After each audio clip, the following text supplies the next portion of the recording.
3.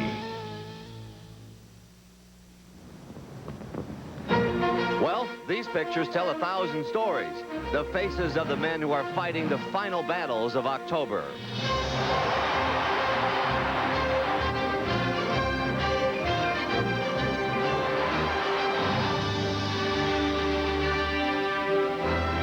Their whole lives, they've been honing these skills, hoping that someday, sometime, it would count in a big game. Up the middle, and Lemke. Close play. Got him! Caught by Glenn. Gets back to first, and he's out! Want to make your mark? Go ahead. Make it in the World Series. Pretty well hit. This ball is going to go. Scott Bliss, and he corks one into left field. And it's gone! Minnesota has had its fun, but now the whole scene changes. The show is in Atlanta. And tonight, the ringmaster would like to make it the greatest show on earth.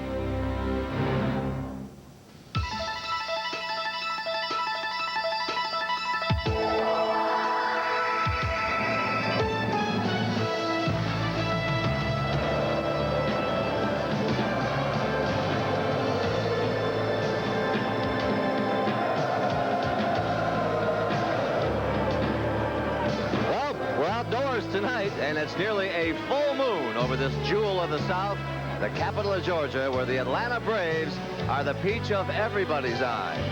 Atlanta is a city on the move. 19 of the Fortune 500 companies are headquartered right there. But tonight, whether you are a captain of industry or the captain of your little league team, you don't have Georgia on your mind. It's baseball you're thinking about.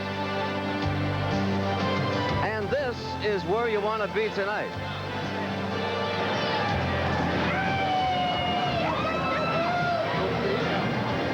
Atlanta Fulton County Stadium. And if you're anywhere near this place, this is what you're going to see and hear.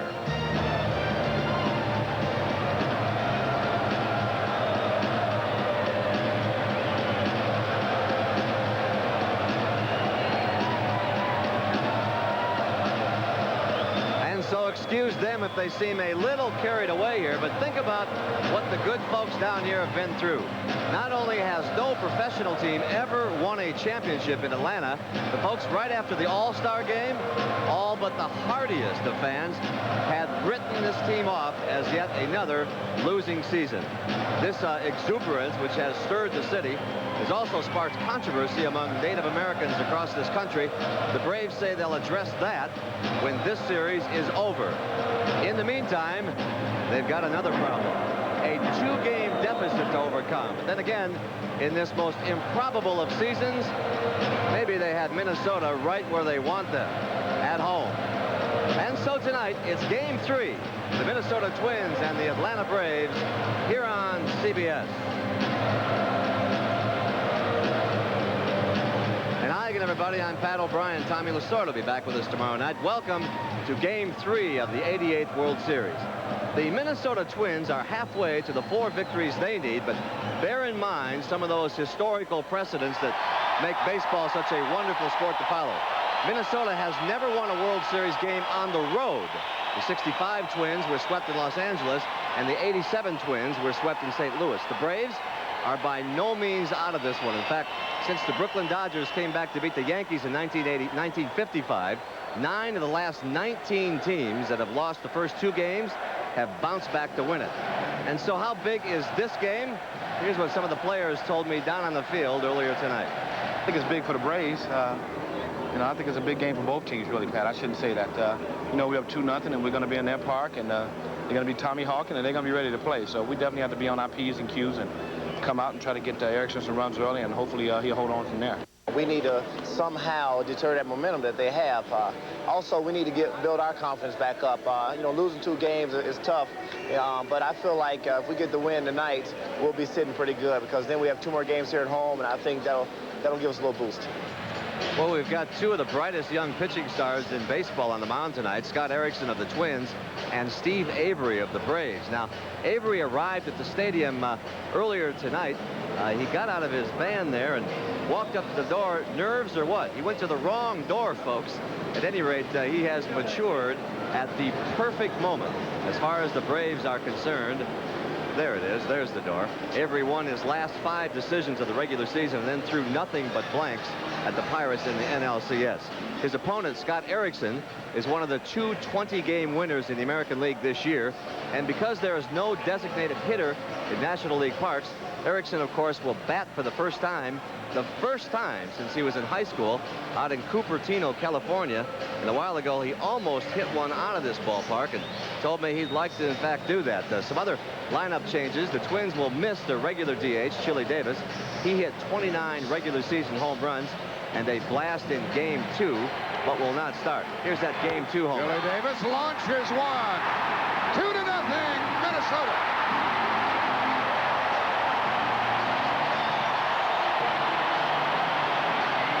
Quite a moment up there, and Scott Erickson's personal catcher, Junior Ortiz, will start in place of Brian Harper, who is clearly superior with his bat. Now, without Davis and Harper, Kent Hrbek will move into the 3rd slot, even with the left-hander Avery pitching the game. Meantime, while Twins fans wait for their hard-hitting outfielders to get their first base hit of this series, the unsung infielders have carried them to a 2-game advantage. And how often have we seen bit players become leading men in the World Series spotlight? And as Shakespeare said, some men have greatness thrust upon them. In baseball lore, the names roll off like a battery of bean counters. Tennis, Doyle, Hatcher, and Hatcher. After games 1 and 2, we can now add to that list such names as Knobloch, Leas, and Gagne. Pretty well hit. This ball is going to go.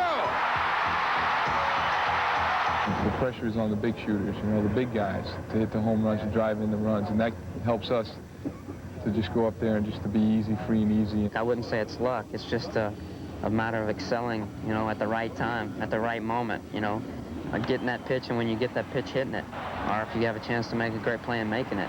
I understand, like, when you look on it from the outside, like I used to do, you're like, wow, you know, you're in the World Series. But once you're on the field, it's the game again, you know, and you're just trying to do whatever you can to win.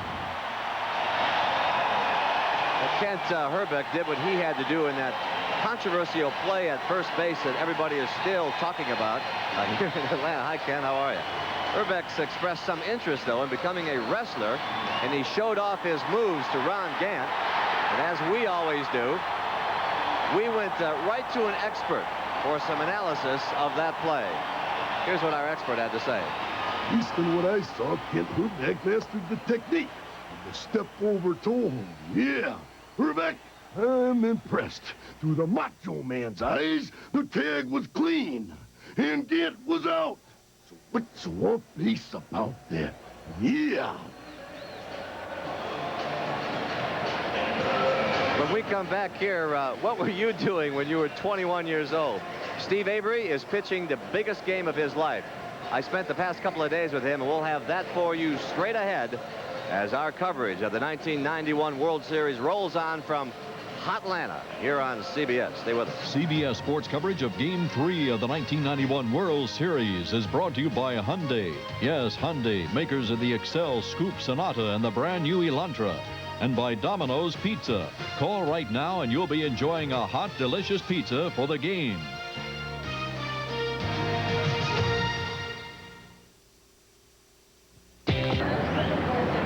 Well, football fans tear down the goalposts, and zealous Braves fans tore the bat off a Henry Aaron statue. Look at that.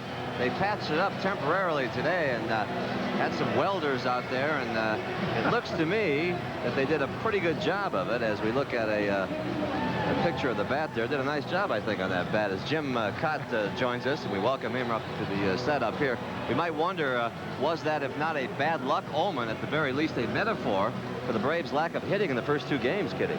Well, you know, the Braves hitters are getting beat up on because they haven't been getting big hits, but let's take a look at some of the pitching these guys have had to face. I mean, we're talking about 5 of the best pitchers in baseball. They've averaged 17 wins a start this year, 17 wins this year, 7 innings a start, and a low ERA.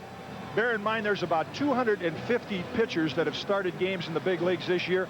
All of these guys ranked in the top 17. That's an impressive list of names. What does Atlanta have to do to get going? Well, eventually in big games, you have to get a clutch hit off good pitching. So far, Minnesota's been able to do it. Atlanta has not. But you know what? They might only need one run tonight. Guess who's pitching? Steve Avery. Speaking of Avery, Kitty, he's not the youngest pitcher ever to start a World Series game. That distinction still belongs to Bullet Joe Bush, who stopped the New York Giants in another Game 3 back in 1913. You're laughing. Did you play with him? I played against him. Low ball hitter. We digress, though. The story tonight is indeed Steve Avery, and that's why we spent the past 48 hours with him. Sunday night, Minneapolis, the Twins have won games 1 and 2, and now Game 3 rests on the left arm of a youngster from Taylor, Michigan, who's already been compared to Hall of Famers such as Sandy Koufax, Jim Palmer, and future Cooperstown enshrinee Steve Carlton. Those guys won 300 games, and most of them are in the Hall of Fame, and you know, it's nice to hear all that, but I've done it for 1 year. Those guys did it for a whole career, and you know, I still have a lot to prove to myself and everyone else, I believe. A couple years ago when you were 19, what did you think you'd be doing when you were 21? Well, I was in high school. I thought I'd be in college right now, but you know, I probably thought I'd still be in the minor leagues, just trying to get up there, and things have moved quicker than I believe I thought. Like every other kid in America, Steve Avery had baseball high on his list of priorities, and that's where it remains. Day before the game, there he was in a World Series clubhouse. You nervous? Huh? Nervous about tomorrow? No. I don't know. I haven't really thought about it yet. Haven't thought about it yet? When do you start thinking about it? Probably a couple hours before the game. As if he doesn't have enough on his mind putting the Braves back into the World Series, Avery still has to buy tickets for family and friends. Mr. Avery. How you doing? How you doing? Good. Good, okay? Got any advice for him? Huh? Got any advice for him? Yeah, do a little harder. Guys want to meet Steve Avery? How y'all doing? Yeah, Hobb, pleased to meet you. You're doing a great job. Thank you. I appreciate it. Steve, Carl Robb. Would you autograph my... Sure are proud of you. Hey, good work. Oh, we're so proud of you.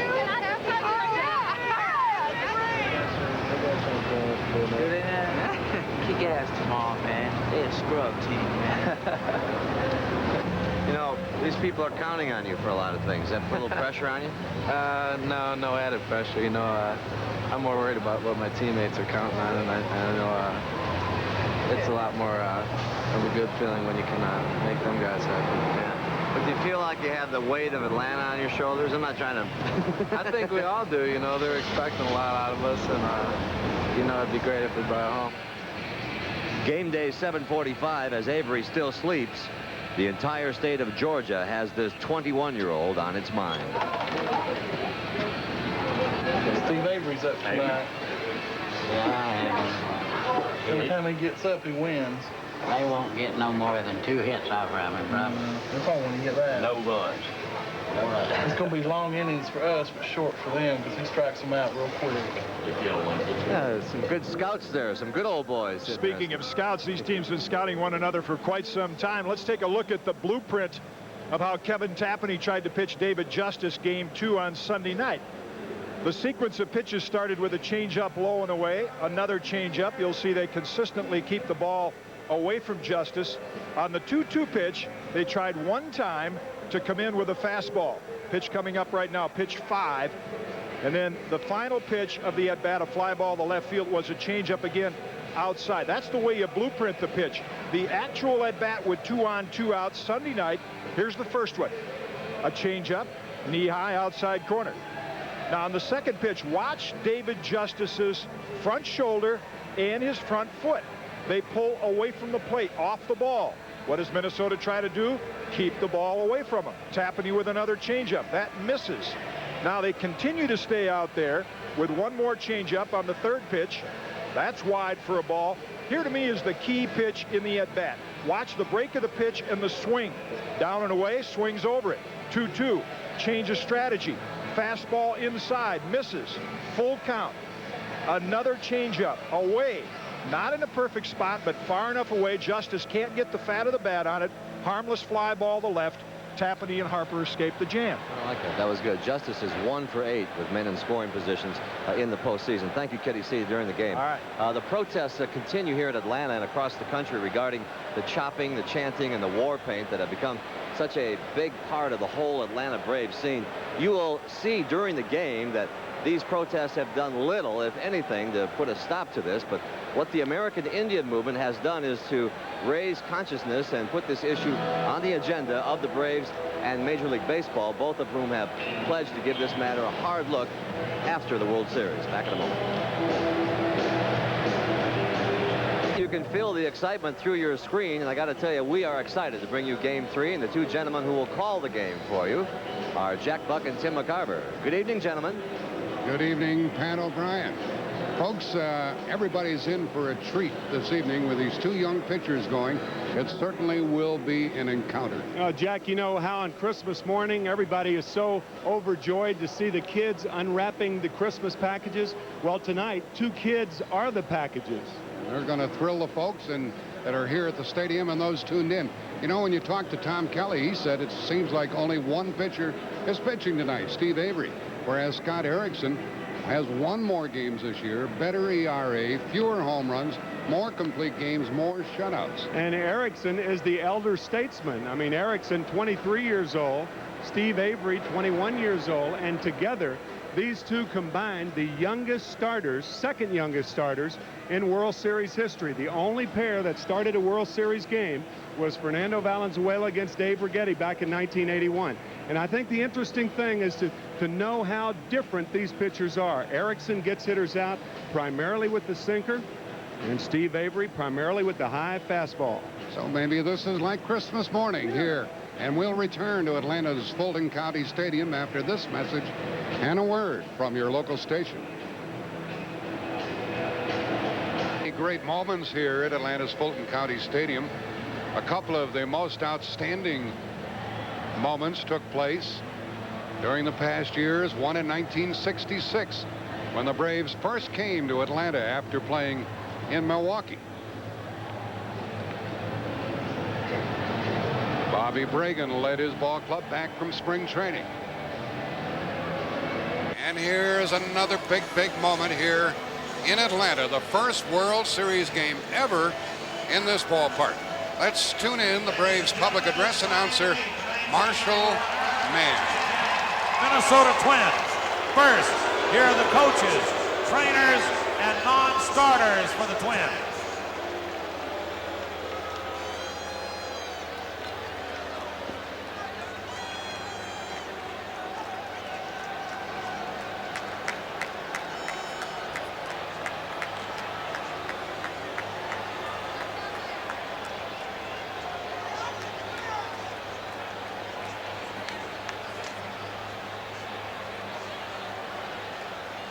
And now the manager of the Minnesota Twins, Tom Kelly.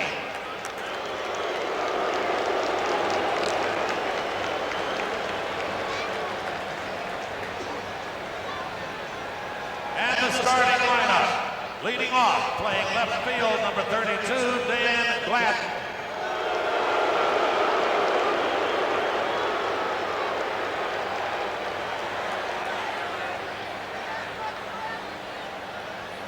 Batting second, playing second base, number 11, Chuck Knobloch.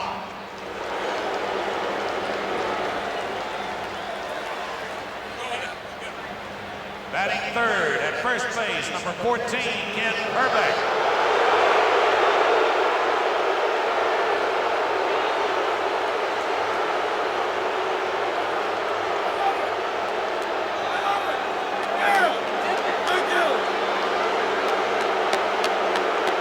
Fourth, playing center field, number 34, Kirby Puckett.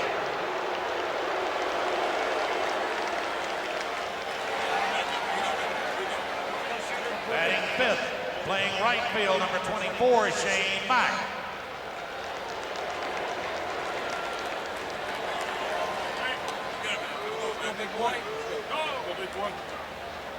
Batting sixth, at third base, number 31, Scott Leas.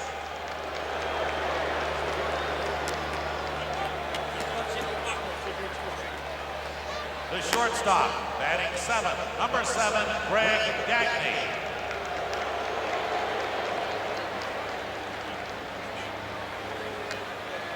The catcher, batting 8th, number 0, Junior Ortiz.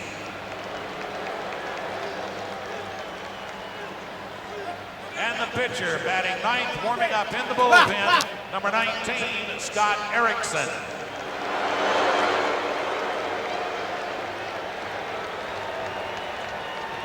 Now, let's meet our 1991 national champion at Monterey.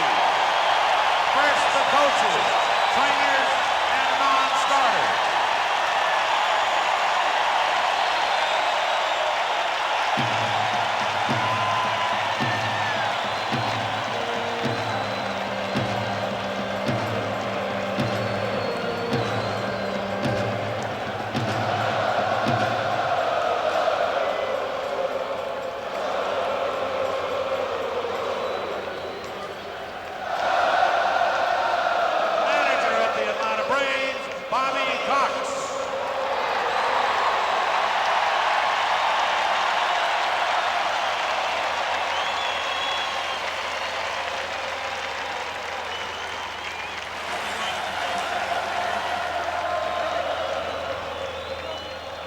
Starting lineup for the Braves.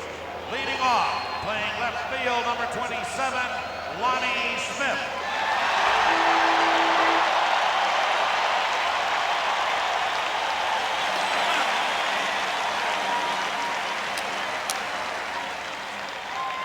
Batting second, at third base, number 9, Terry Pendleton.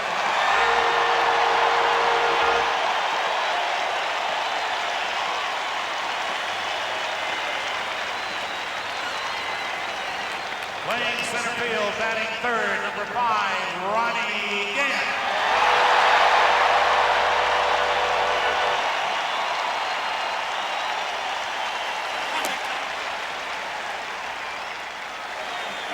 Batting fourth, playing right field, number 23, David Justice.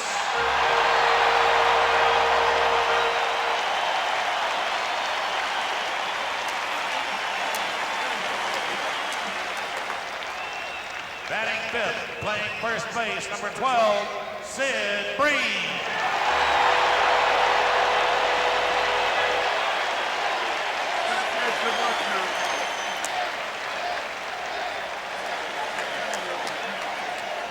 The catcher, batting sixth, number 10, Greg Olson.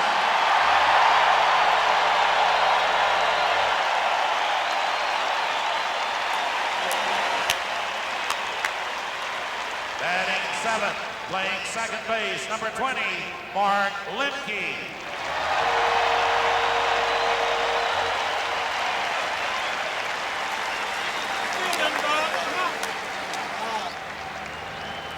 The shortstop, batting eighth, number 2, Rafael Belliard.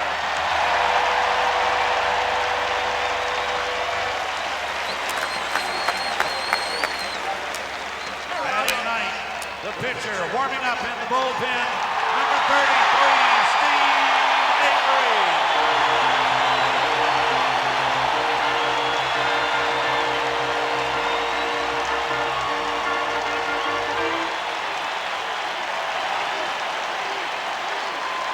Ladies and gentlemen, please rise for the presentation of the colors by the Georgia Air National Guard. Remain standing, and to honor America, join in the singing of our national anthem, which will be presented tonight by Susan Slaughter, first trumpet in the St. Louis Symphony.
terrific with Susan Slaughter on the trumpet and this crowd, 53,000 or more, joining in on the singing of our national anthem.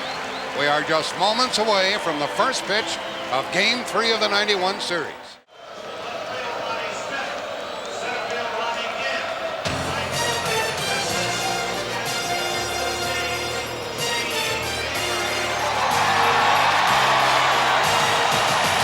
The Atlanta Braves take the field, and they are really under the gun here this evening. They've lost the first 2 games of this series, 5-2 and 3-2 up in Minnesota.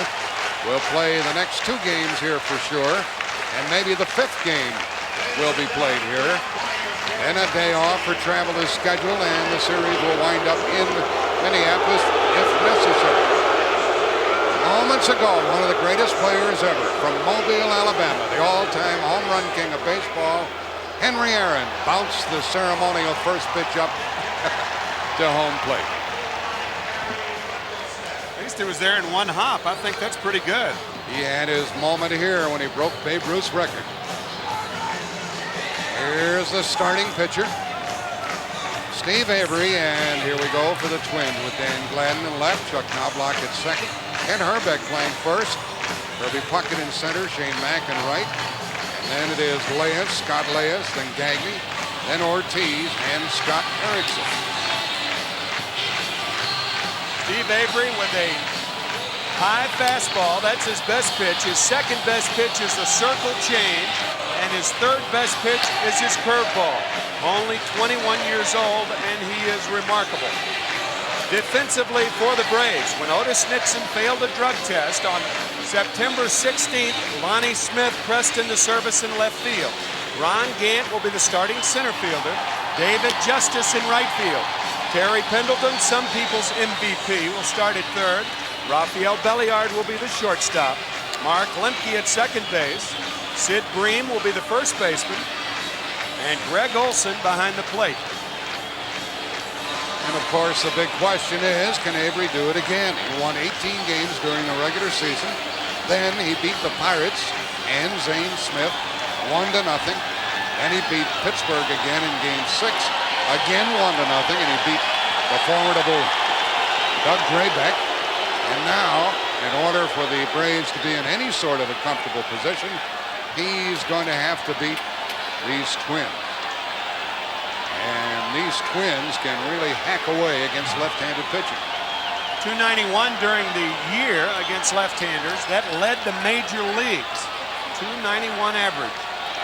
And Gladden is 0 for 6 in the World Series. He'll lead it off. He'll be followed by Knobloch and then Herbeck. What do you see in those eyes? And ball 1 is the first pitch as the flash bulbs pop. Here are the umpires with Drew Coble at the plate, Terry Tata, Rick Reed, Ed Montague, Don Denkinger, and Harry Wendelstedt. 1 ball, 1 strike.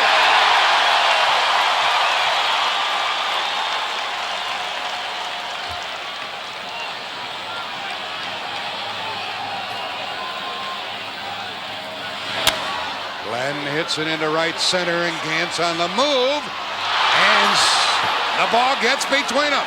That ball should have been caught, and Gladden's going to end up at third base. They hold him there. Well, that's the way the game started the other evening when the Twins were batting first inning Game 2. And Dan Gladden has been the recipient both times. Sunday night's game, Justice and Mark Lemke collide, and the ball was dropped. And now Justice and Ron Gant come close to colliding. Somebody's got to take charge. Once again, David Justice, the ball is coming back to him. He should take charge in that situation. The ball is going away from Gant, and it gets away from both outfielders. Careless play on the part of the Atlanta outfield. And that's the way this one starts, and Gladden's at third with nobody out.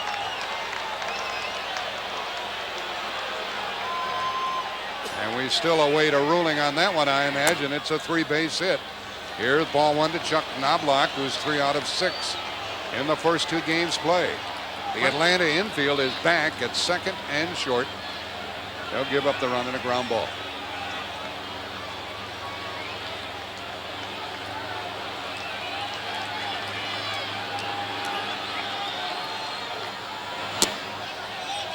now ball 2 to Knobloch. When a right-handed batter hits the ball to right field, the ball is tailing back to the right fielder. The ball you see is going away from Gant. That's Justice's ball. It was Justice's ball the other night. However, that will probably be scored a triple, and is. 3-base hit for Gladden is his first hit, and this will put Minnesota on top. Knobloch sacrifice fly, and the throw by Justice has no chance, and it is 1-0 in favor of the visiting Twins. And some people thought that Steve Avery just might shut these Twins down altogether.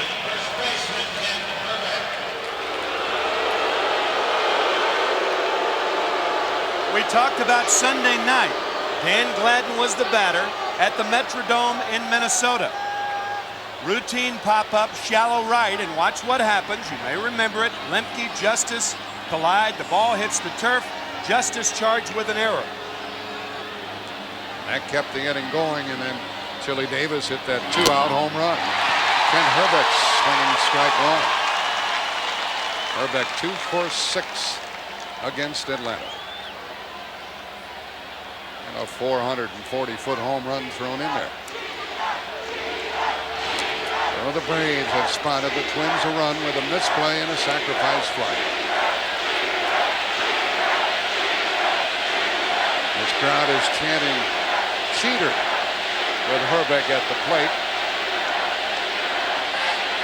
because of that play involving Ron Gant, where Herbeck appeared to push Gant off the base and get a putout. I guess it was cheater. I thought initially it was T-Rex. 2 balls and a strike. 3-1. T-Rex, if Herbeck goes into professional wrestling once his baseball career is over, T-Rex will be the name under which he will wrestle. 3-2.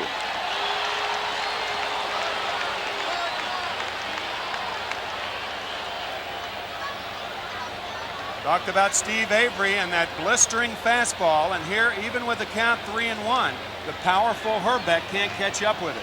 Well, that's a great shot right there. And a half swing foul keeps it 3-2 with 1 out here in the first and a run across for the Twins. That low home shot right there gives you an idea of what a left-handed hitter sees when he sees a left-handed pitcher. To the shortstop, Belliard. 2 out.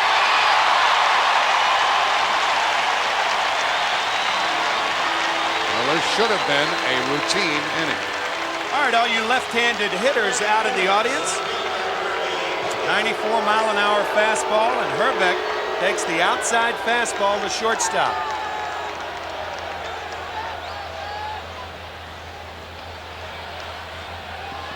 Kirby Puckett is up.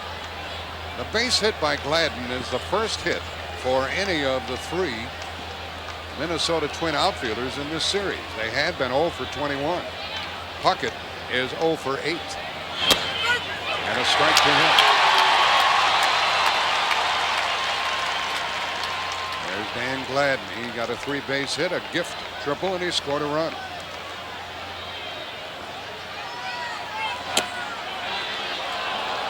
Crowd groans on that call. 1-1. It should have been a routine 1-2-3 inning. Now a low strike. And it doesn't appear that Puckett was pleased with that call. Baseball, we've said it before, baseball is a game of routine. It's the team that makes the routine play more often than not that eventually wins. Tom Kelly telling us that today before the game. Puckett is down on strikes for Minnesota. 1 run on 1 hit. They've been the first to score in each of the 3 World Series games.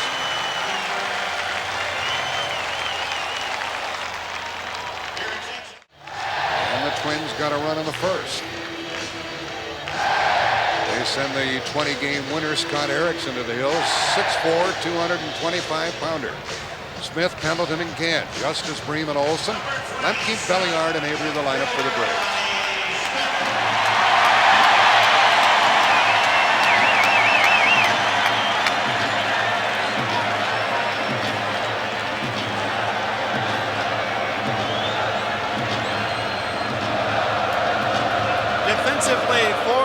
Minnesota, Gladden, Puckett, and Mack in the outfield. Leas, Gagne, Knobloch, Herbeck in the infield, and Junior Ortiz behind the plate. And ball one to Lonnie Smith, who crowds that plate. There's Knobloch, Herbeck, Ortiz, the personal catcher for Erickson. 1-1. Erickson last year was 8-4. He blossomed to 20-8 this year.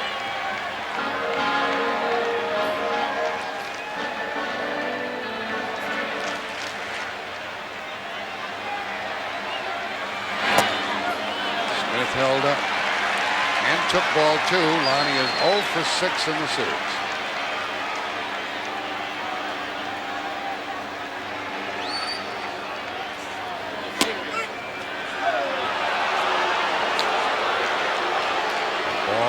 Inside part tied Lonnie Smith up. 2 balls, 2 strikes. Only other American League pitcher you can compare Erickson with, Roger Clemens of the Red Sox.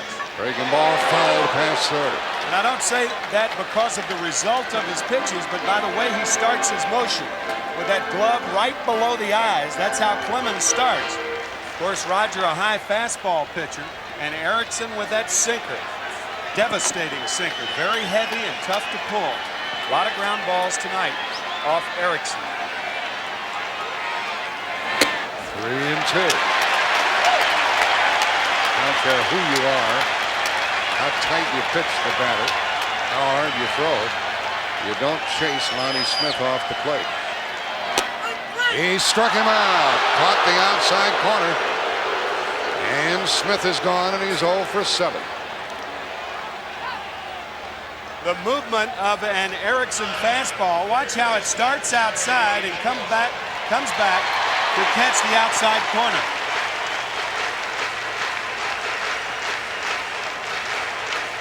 And Lonnie knew it. Well, at the plate now is a fellow the Braves certainly have to get going. The Atlanta third baseman, Terry Pendleton. He's 2 for 8 without an RBI in the series. And he was only able to get 5 hits in the 7 games against Pittsburgh. But he led the National League in hitting with 319, so he is due to break out of it. And he hits it hard right at the right fielder, and a good play by Shane Mack. He got a great jump on that ball and made it look easy.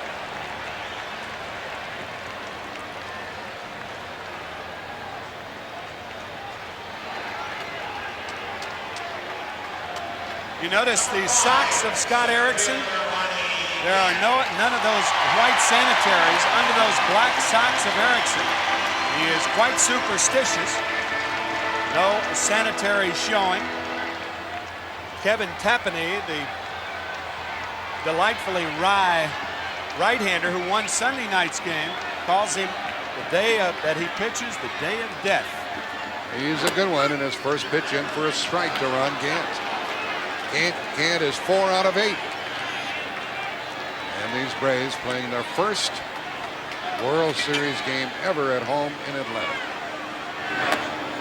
Twins leading 1-0 first inning. Triple by Gladden.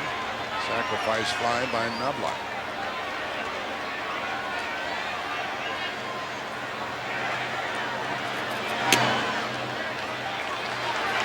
Two balls and a strike.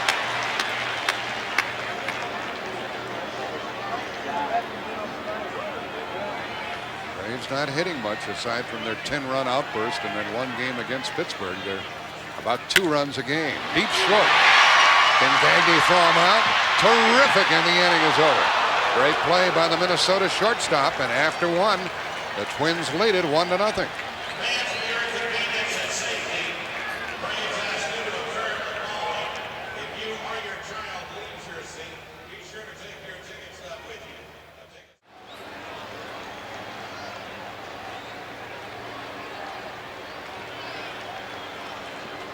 One 1-0 Minnesota here in the top of the 2nd inning.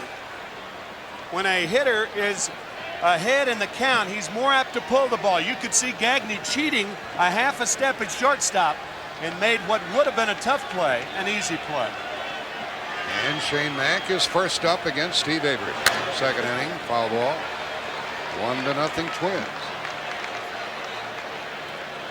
Mack, Leas, and Gagne here in the second.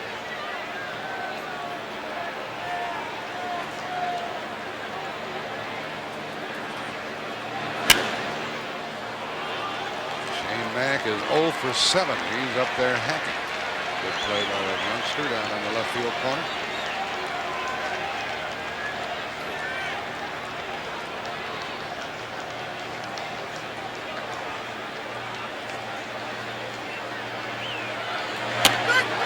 Blew him away, and that's the second strikeout for the Atlanta left-hander.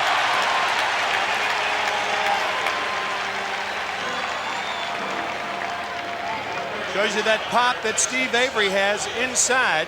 Both Kirby Puckett and Shane Mack called out on the inside fastball. When Tom Kelly, the manager of the Twins, talks, his speech is laced with irony. He said, I don't know why we even showed up tonight to bat against a fella like this. I don't think we'll score. We're just going to go through the motions. But everybody's already chalked it up for Avery and the Braves tonight. And look who's ahead. The Twins 1-0 in the second with Scott Leas at the plate. 1-1. Leas 2 for 5 in series play, including that game-winning home run Sunday night.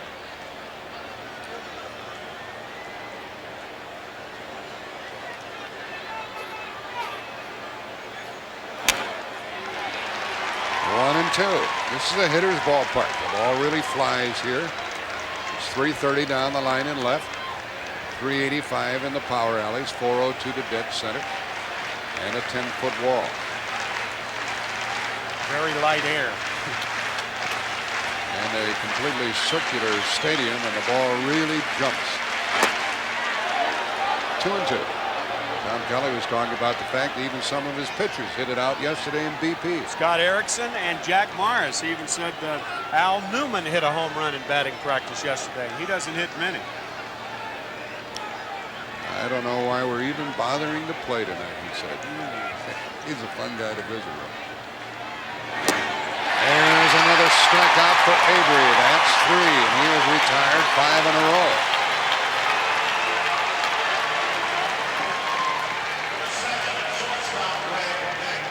Three straight strikeouts for Avery, and that's that changeup low and away. He'll throw it any time. And Leas reaching and missing.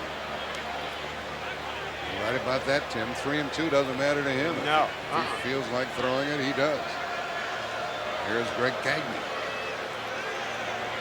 He's 2 for 6. There's a strike.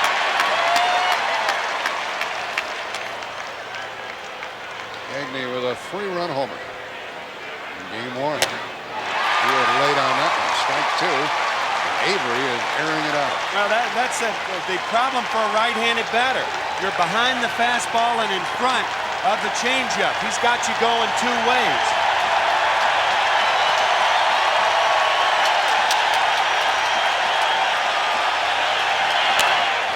Out of play. Avery has fanned 3 in a row. And he is 0-2 on Gagne.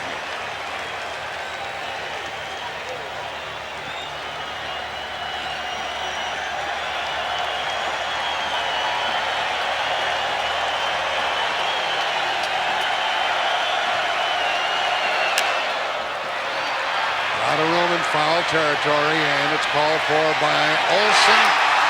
Down and order, Twins, an inning and a half. And Minnesota's on top 1-0. That kid's good, isn't he?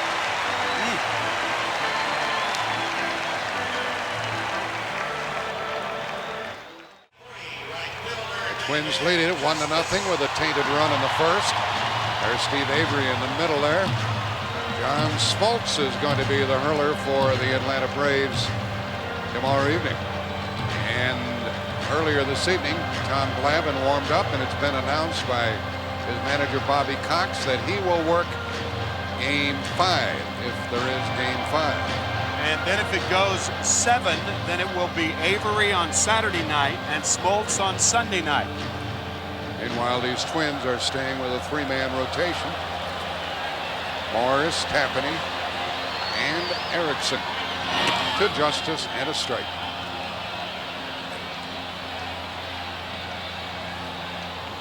Scott had a 1-2-3 first inning. He had 3 shutouts this year. 1-1. All 3 Atlanta left-handed batters. As you look at the eyes of Erickson, all hit with an open stance. That's foul to Herbeck. What does an open stance mean? Well, that means that you spread your right foot if you're a left-handed batter, the left foot if you're a right-handed batter, and you face the pitcher more. A guy with a closed stance, you see more of the back of his shoulder. A guy with an open stance, a pitcher sees more of the front of the shoulder, and you can see the open stance of David Justice. He's in the hole and he strikes out, and that's the second strikeout for Erickson. And one of the problems that David Justice has had, he's been open too much. A breaking ball that stays outside gets David here. You see how he goes into the hitting motion, but he's got a lot to do with the bottom part of his body. Anybody who hits with an open stance, that's the case. And the same thing with Sid Bream. But Bream isn't open nearly as much as Justice. And Bream is 1 out of 8 in the series. There's Bobby Cox, the skipper of Atlanta. Ball 2.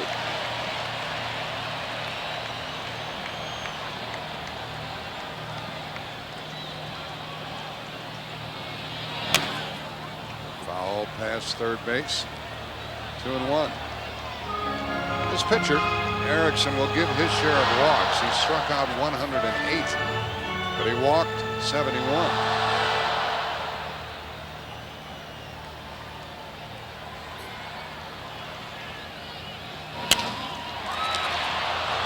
Right at Herbeck, and 5 in a row retired by the visiting hurler.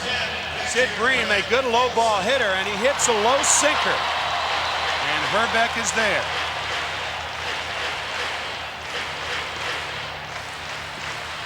Trying to become the first base runner of the night for the Braves is Greg Olson.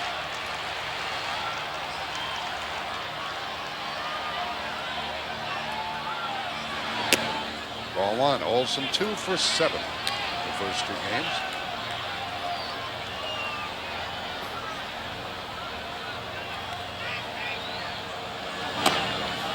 Ball 2. Erickson did not have a good second half of the campaign. 12-4 in the first half, 8-5 in the second half with an earned run average over 5. Arm problems in the middle of the season. As a matter of fact, he was supposed to have started the All-Star game. Instead, teammate Jack Morris started the All-Star game. Erickson was on the disabled list with a bad right elbow. He walks Olson with 2 out.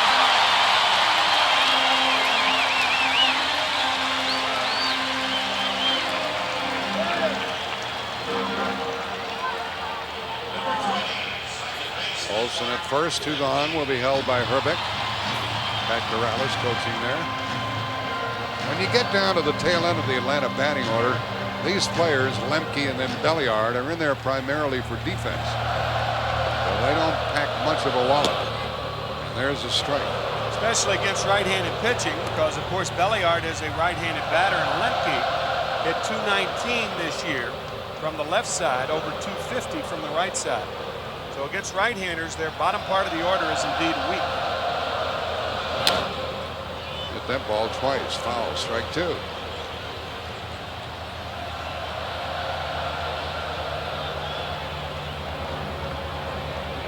Minnesota out in front here, 1-0, and this crowd is comparatively quiet. Scott Erickson, his moniker is Superman. A lot of people think he looks like Christopher Reeve. He was the star in Superman 1, 2, and 3, I guess. And the type of year he had, I guess, backs that up. 20-8 on the year. Super numbers. He's a big man. It's 6'4", 225. Breaking ball foul keeps Lemke up there.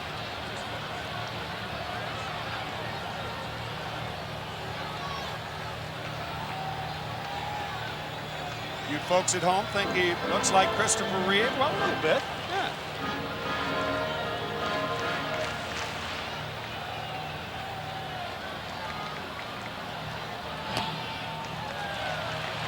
Two and two. Greg Olson walked. He's the first base runner for Atlanta.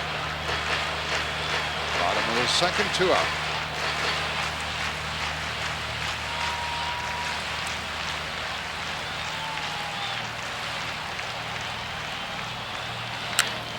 Base hit by Lemke. Shane Mack gets it back. Olson stops at second.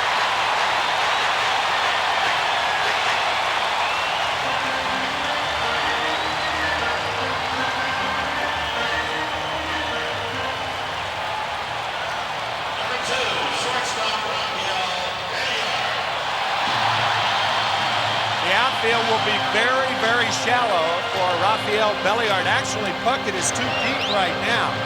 The one thing that Belliard cannot do is drive in a lot of runs. And over 400 at-bats, he drove in only 27 this year. And he is 1 for 3 in the World Series. Had 4 hits against Pittsburgh. Kirby Puckett in center field, entirely too deep. Rafael Belliard would have to hit a ball twice to hit it that far in the air.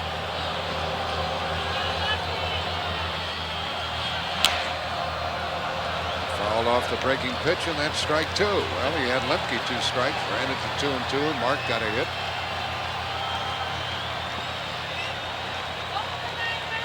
Kirby normally plays deep. A lot of outfielders do, but with a guy like Belliard, there will not be a play at the plate on a base hit to center field. He's too deep. Olson not a fast runner at second. Oh, way out of the strike zone. He got a piece of it, and it's still 0-2. Steve Avery, the pitcher, would be up next. He's not a bad hitter. I don't know what he'll do against Erickson, but he's a good athlete and can swing the bat. But Belliard has to keep it going here in the second.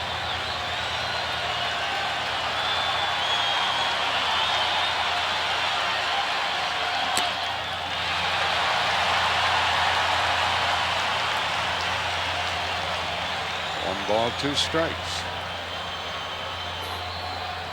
Olson walked. He's at second. Mark Lemke got the first Atlanta hit. He's at first. Inside, 2 and 2.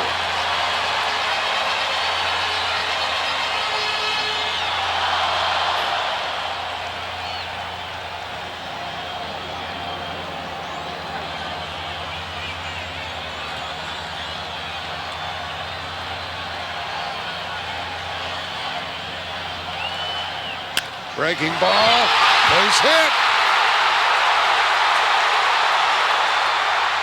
We are tied, and the runners end up at second and third.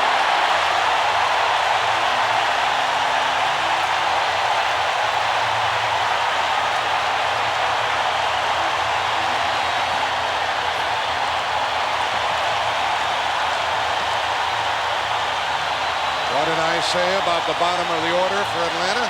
They came through.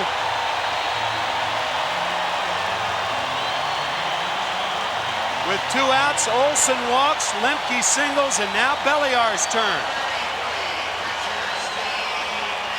Gladden with a throw that is errant. It short hops Junior Ortiz, the catcher, and Olson scores the first run of the game.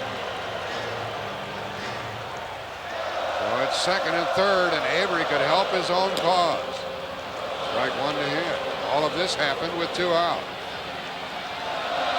Single, an RBI, no error, as the runner advanced to second on the throw to the plate.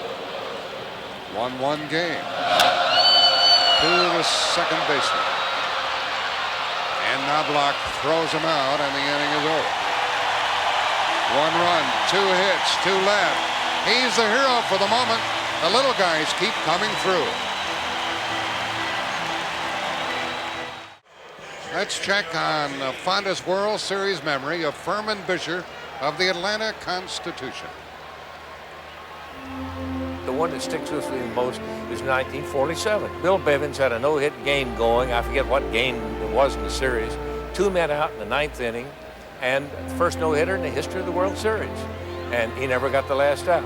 Cookie Lavalletta hit a double off the right field wall, scored 2 runs, and he not only lost his no-hitter, he lost the game, and he never pitched another regular season Major League game in his life. That was Furman Fisher with that memory. Turns out that neither Jim Bevins or Cookie Lavalletta played another Major League game after that. Hop fly to the shortstop, Belliard.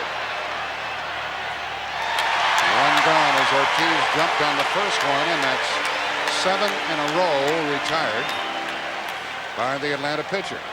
Furman Fisher has been a long-time writer down here in Atlanta.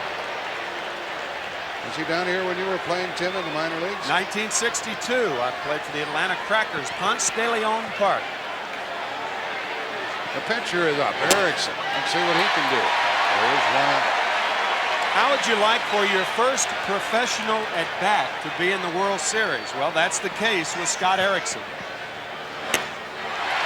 He's getting his swings, I'll say that for him. Avery has struck out 3. 4.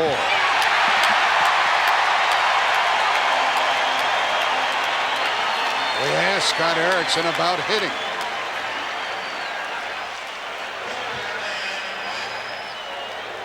That's all I want to do for hitting. A little problem with that. We'll get you Scott Erickson's words. As Steve Avery waits for Dan Gladden to come to the plate, he'll give Erickson a little extra time on the bench. Gladden having difficulty getting the donut that lead weight off his bat. Here's what Scott Erickson said about his hitting.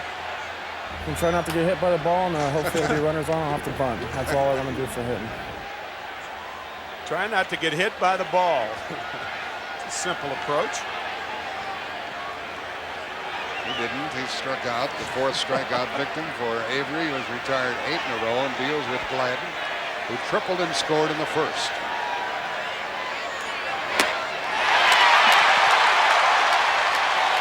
Now that the Braves have scored to tie it, this crowd is with it a little more. 1-1 in the 3rd.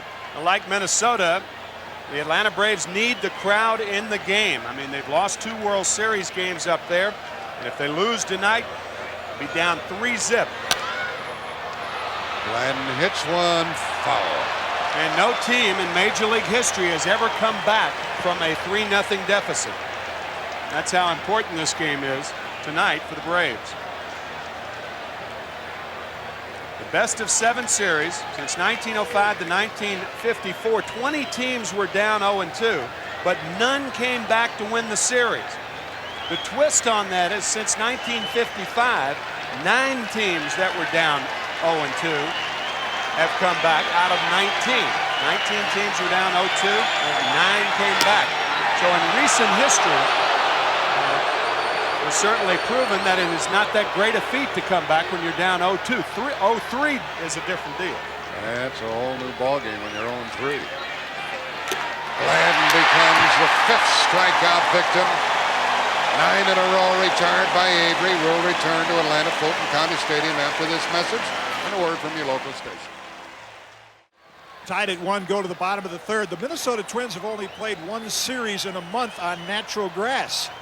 And the result of that, I think you're going to see the infielders playing a little shallow, not getting quite the jump on ground balls that they're accustomed to getting on the turf.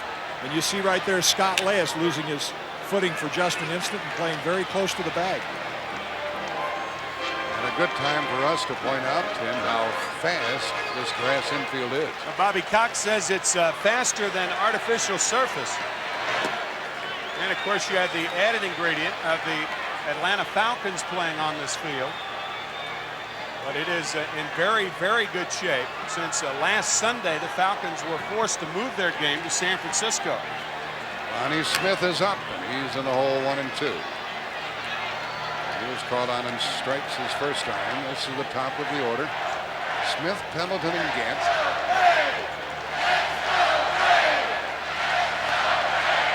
2-2. 2-out walk cost Erickson in the second. Base hit by Lemke, base hit by Belliard. 3-2. In the National League Championship Series, Lonnie Smith was 0 for 10 before he connected, 0 for 7 in the series. It's this one foul.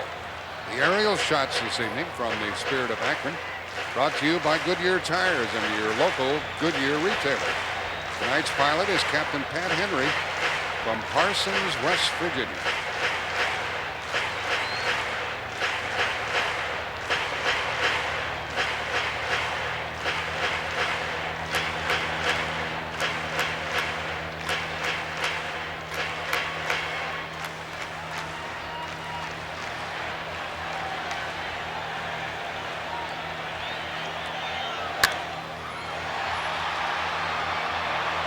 Chasing it in the corner is Mack.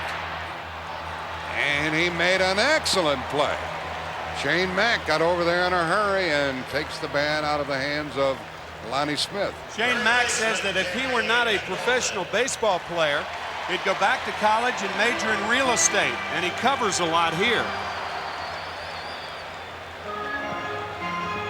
He challenged that ball and caught it for the first out here in the home third. Pendleton lined out to right his first time.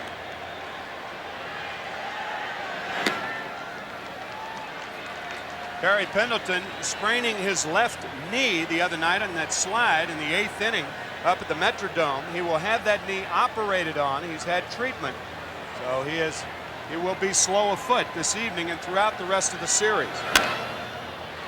And an easy play for Knobloch, and there are 2 gone.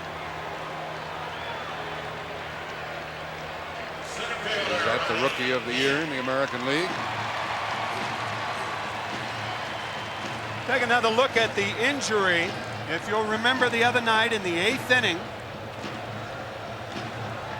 with Kevin Tapani covering first, the slide of Pendleton, and then he topples over first base after getting his left foot caught in first base and sprained his left knee, and he'll have it operated on when the year's over. Earlier he had injured his arch, and so he was far from top speed. Ron Gant is up with 2 out.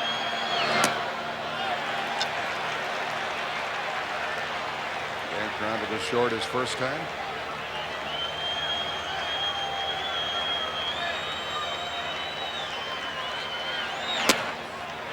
And he's probably swimming. I would be. The Braves have not hit a home run in this series. Only extra base hits, 3 doubles. He didn't want it. 3-1.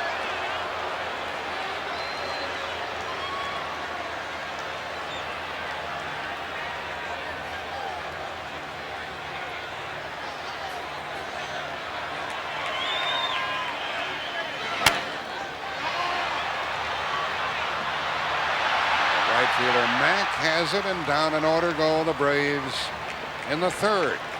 We've played 3 and we're tied 1 apiece.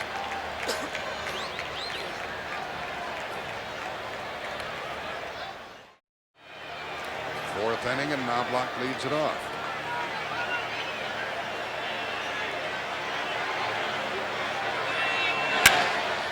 Pendleton has it.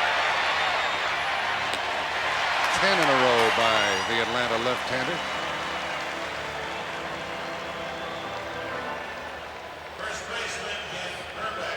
Avery coming into this game with 16 1/3 consecutive innings without giving up a run. That's in postseason. Some fancy company that he was chasing. I don't like Kent Herbeck down here. They're having some good-natured fun with him. He skies it into center for Ron Gant. 2 out. Here is a look at the leaders in consecutive scoreless innings in postseason play. Christy Matheson with 3 shutouts, 27. That's in 1 postseason. And then it goes down to Steve Avery. That includes the World Series and League Championship Series. He's in good company there. He has retired 11 in a row as he deals with Kirby Puckett. And a strike. The record for consecutive scoreless innings over a period of years held by Whitey Ford, 33. And whose record did he break? Babe Ruth's. A looper in the right, and Justice caught it. And with some play, 12 in a row retired by Steve Avery. We're still tied.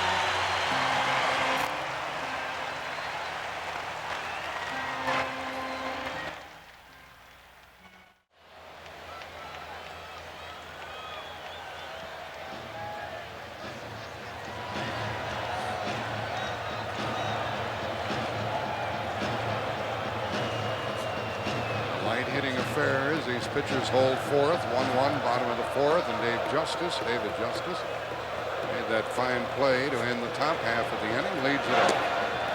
Ball one. Earlier, Scott Erickson retired 5 in a row, and at this point, 4 in a row.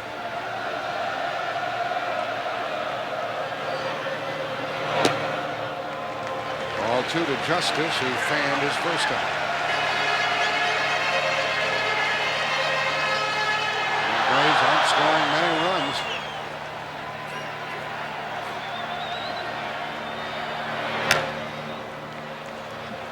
It'll be Justice, Bream, and Olson here in the fourth inning.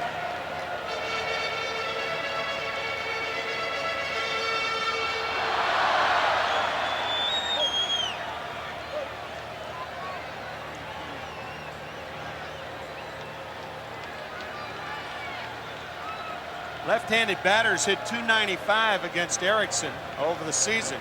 So I think if the Braves are going to get to Erickson tonight, it's going to be with their left-handers. It'll be Pendleton, Justice, Bream for the most part. 3-1. I think one of the reasons for that, to be effective, Scott has to be down in the strike zone. And often left-handed hitters are better low ball hitters.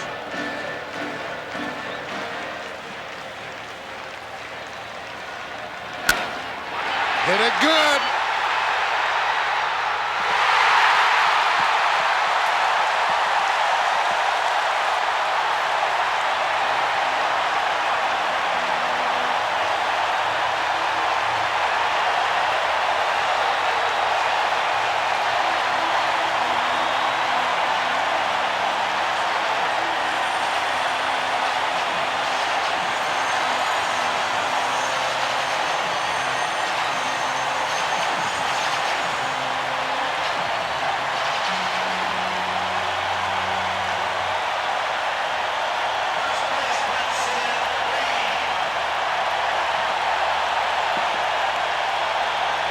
Ready to pitch to Bream.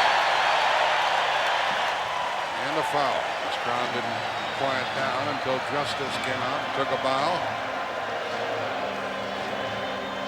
It's his first run batted in this series. And it puts Atlanta on top 2-1 in the fourth.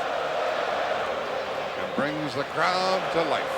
And now Erickson and Ortiz are changing their pattern. They threw the curveball straight change. When you get behind power hitters and have to come in with a fastball, the chances of him putting the good part of the bat on the ball go dramatically up. And that's what Justice did. Hit it good.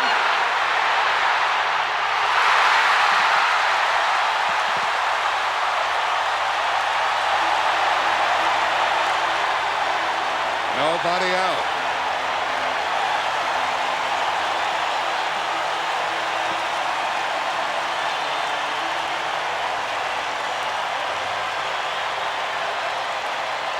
See, that's what we're talking about left-handed batters.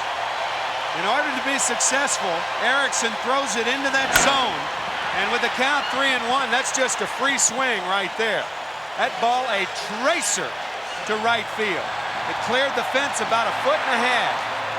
And then Sid Bream, that ball laying back into the zone, a real mistake to Bream, and he doubles off the wall. So the left-handers back to back. And Olson is up. Ball 1 to him. Let's tune in.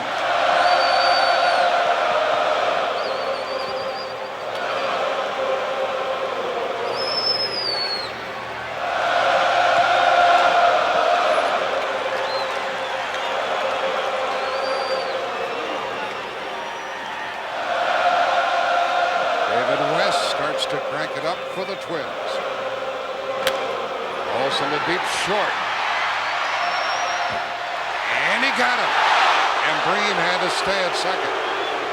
That's the first out of the inning, and the second long throw by Gagne at short. Well, what made this one different was that he was back on his heels when he made the throw. The hop dictated that he stayed back on his heels. Boy, that is a fine play by Greg Gagne. He never had a chance to rearrange the position of his feet to get anything on that ball. He had to throw flat-footed from his heels, and he just gets Olsen. Lemke hits it to Herbeck, to the pitcher. Another good play, 2 out. Well, had Olsen advanced the runner, that ball would have gotten a run home. Now, if you hit it on the ground to the right side, and anything in the area of this guy, you can forget it. You take a right instead of a left. He sucks up everything, and Tom Kelly telling us that no contest. He's the best defensive first baseman in baseball, and I think I agree with it. So it takes a 2 out something from Belliard if the Braves are going to get any more. Ball 1 to Raphael, who singled homer run in the second.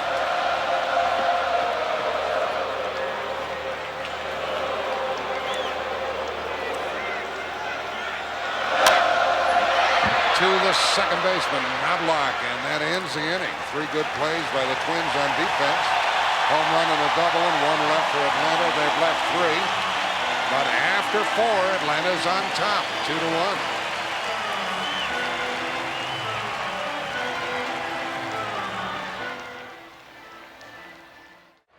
Two to 1 Atlanta here in the 5th inning, and you hear often hitters talking about the sweet spot of the bat. Well, Jackie Gleason, wherever you are, how sweet it is. There was some picture of the home run swing by David Justice. And so the Braves say to their 21-year-old lefty, there you go. They give you a 2-1 lead, and a fly ball to right to be chased by Gann or Justice. Justice made the catch. That's 13 in a row retired by Avery, and let's join Jim Cott. Well, one thing that's pretty obvious, Jack and Tim, you know, Timmy, when they've said, hey, relax, it's a big game, but relax. I almost think that Scott Erickson is a bit too relaxed. His fastball is about 5 miles an hour slower than it has been all year, and I think he's so consciously trying to throw within himself, doesn't really have that good pop on the ball like Twins are accustomed to seeing him. I think you can get away with that type of sinker to a right-handed batter, but not to a left-hander, and certainly last inning proved the case. Strike 1 to Elias. Strikeout victim his first time. Home run hero Sunday night. Strike 2, and this Avery is like a machine. Now see, a lack of velocity would hurt a guy like Avery. Jim was talking about lack of velocity with Erickson, and I think that's the case. But with Erickson, he has so much movement on the ball that he can get away with it a lot more than a guy like Avery, who throws high fastballs. 1-2.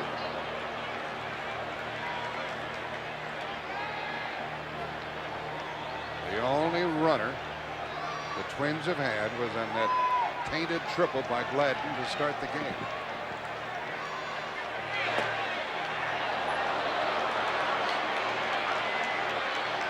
Now, Timmy, you talk about that movement on the ball, the difference. You've hit off those guys with that heavy sinker, and tonight that sinker's just kind of turning over. It's not biting. Pop fly for Lemke. 14 in a row set down by the Atlanta lefty.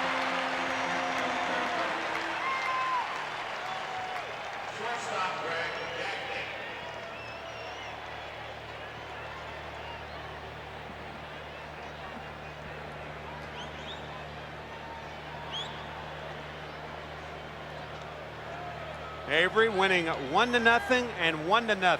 No other pitcher in the history of postseason play has ever won 2 1-0 games in postseason. And the irony of that is 2 days before that, Zane Smith became a member in the 1-0 club. Before that, nobody had been involved in 2 1-0 games, and Smith was involved in 2. Avery 1-2. Belliard gets him. That's 15 in a row retired by the Atlanta left-hander. And the Braves lead 2-1.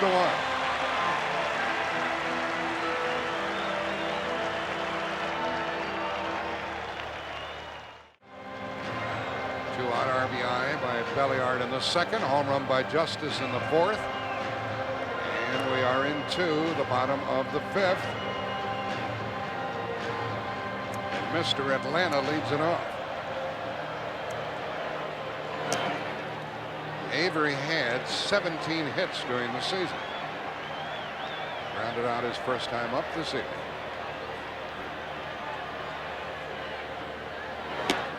There have been 4 Atlanta hits tonight, plus a walk given up by Scott Erickson. And walked across the plate.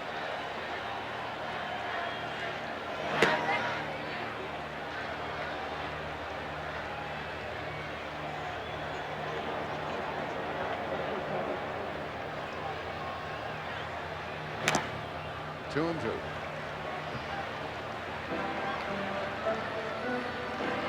Steve Avery working to Dan Gladden in the first inning, and he hits a ball to right center. A ball misplayed by Justice and Gant. Were it not for that, it'd be a perfect game right now, and a 2-0 lead. But the Twins will have 4 more cracks at this fella. Mentioned his hitting ability. This year he had a 4-hit game and a 3-hit game. He stays alive. First pitcher in the National League to have a 4-hit game and a 3-hit game since 1970 when Mike Torres did it. If you're wondering about pitchers hitting in the World Series. A strikeout victim, and for Erickson, that's his third. I guess we're still wondering Yeah. as Avery goes down on strikes. But the last pitcher to get a hit in the World Series, Mike Moore, back in 1989 for Oakland. And before that, Tim Stoddard back in 1979. So pitchers are now 2 for their last 104 in World Series play. Now around to the top of the batting order. Ronnie Smith has struck out and fouled out to right.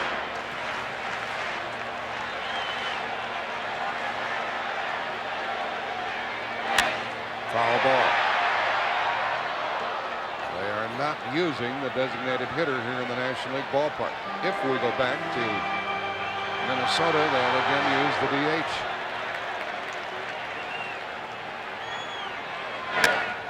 Ronnie Smith hits it well.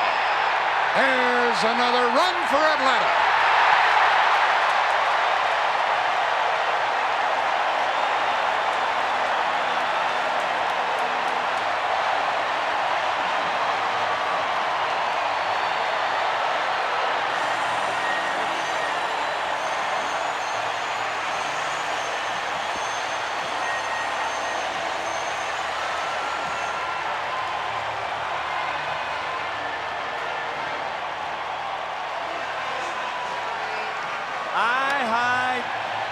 Changeup or breaking ball, but a real mistake from Erickson. And Lonnie Smith pounces on it.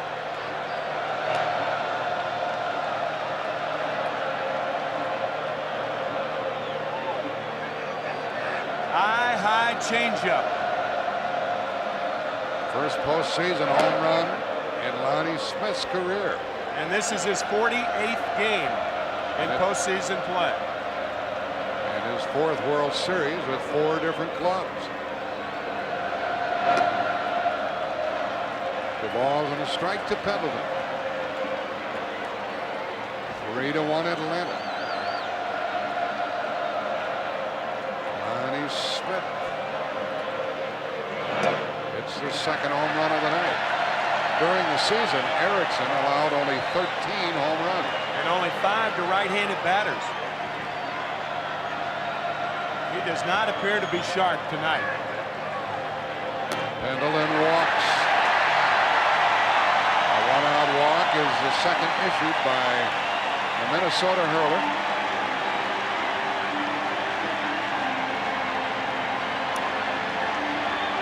And a visit to the mound coming up. And Terry Leach starts to get ready for the Twins.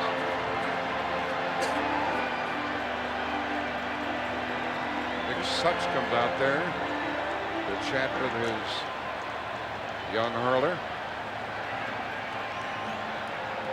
Dave Justice with a home run in the 4th inning, and in this inning, Lonnie Smith. A high changeup.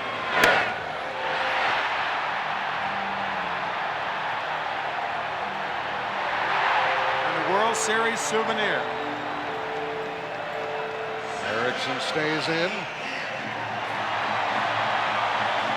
1 on, 1 out. Kerry Leach in the bullpen now for the Twins, and I'm a bit surprised with Justice and Green coming up. You remember the left-handed pitcher David West was warming up the last inning. It's an unusual move if you were to bring Terry Leach in there to pitch to the 2 left-handed batters. For now, it's Ron Gant, 0 for 2.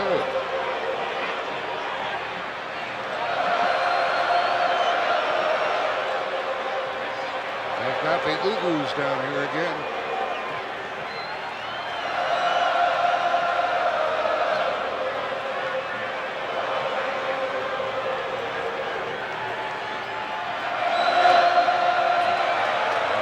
To Pendleton, ball 1 to Gant.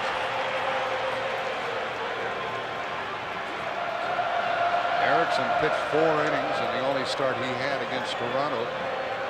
Gave up a couple of runs. Walked 5.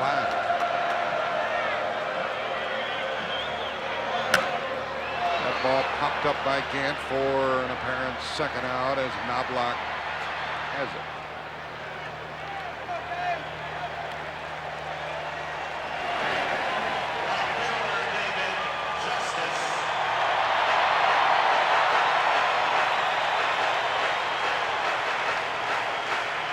Justice has sparkled on defense and hit a home run. Home run in the 4th, snapped the 1-1 tie.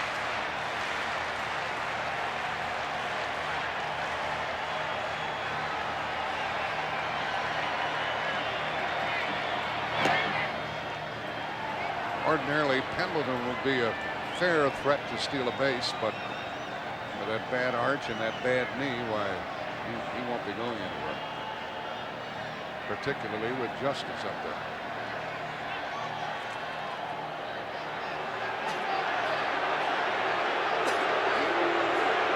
Fans are booing Herbeck.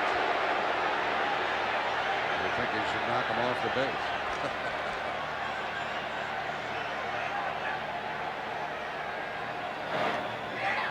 There goes Pendleton, and he's in there.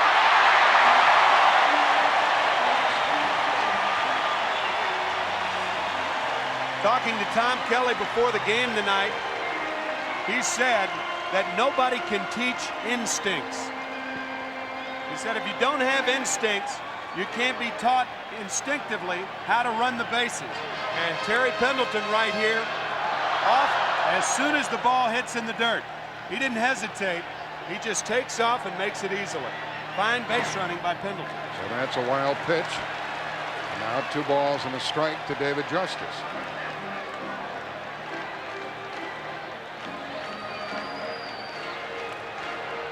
Justice, a little bit of everything. A strikeout, a home run, a misplay perhaps in the 1st inning, and then the dazzling catch. And the count is 2-2. So he's been very involved, Tim. Very involved. Well, the error in Sunday night's game and that misplay tonight, that ball in my mind was clearly misplayed. So I don't really think his right field play has been as good as it could be, as good as it should be, as good as it has been. Knobloch, it bobbles it. Now they got Pendleton, but he gets back.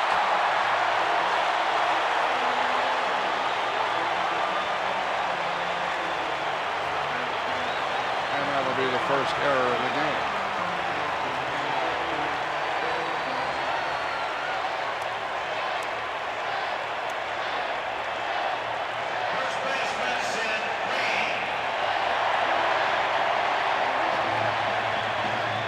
Chuck Knobloch with a lot of time, and he just boots the ball. That's a big league error right there.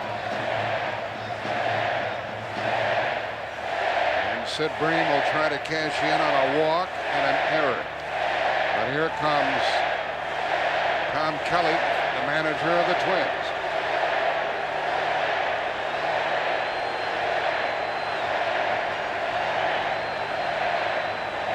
Left-hander David West is back up.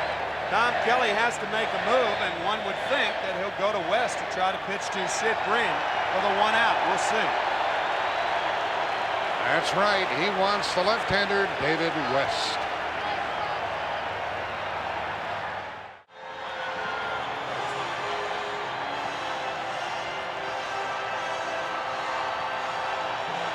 Atlanta leading Minnesota 3-1. Scott Erickson is out of there. The last time he started, David West, the left-hander, came in Toronto, and he's in there tonight. And they remember the American League Championship Series in Game 3, bottom of the 5th inning. The count 1-2 on Joe Carter, and a gutsy move by Tom Kelly, bringing in West, and he struck out Carter with the slider. Now West throws ball one to Sid Bream. 2 on, 2 out. A home run by Lonnie Smith, then a walk, then an error.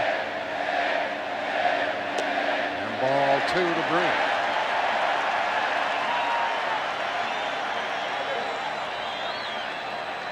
Bream is not helpless against left-handed pitching.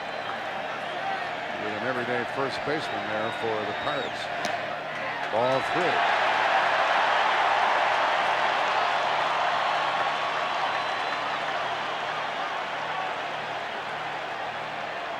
3-1 Atlanta, home half of the 5th, 2 on, 2 out.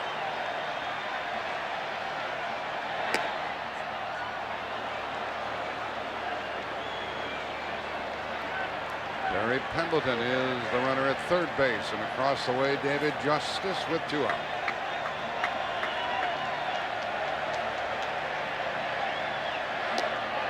That loads him up.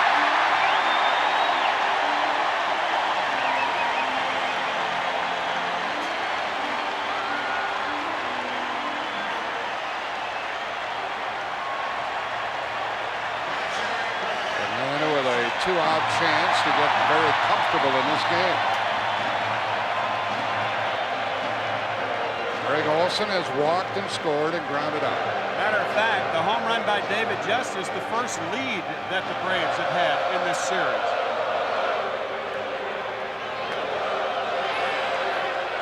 He held up, says Terry Taylor, umpiring at first. Olson has been a good two-out hitter for Atlanta all season long. 373 with 2 outs and runners in scoring position. Second to Dave Magadan of the Mets. Ball 2.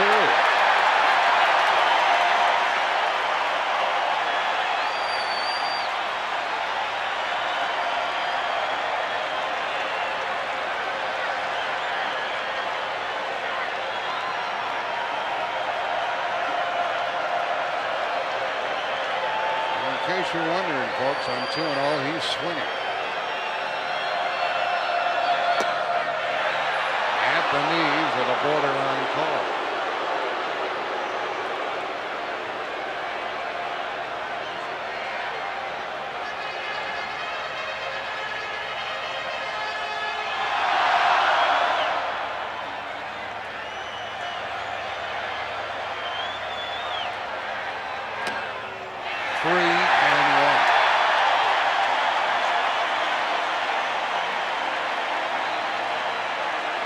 Bases, we have Pendleton, Justice, and Bream. 2 out, 3-1. Another run for Atlanta.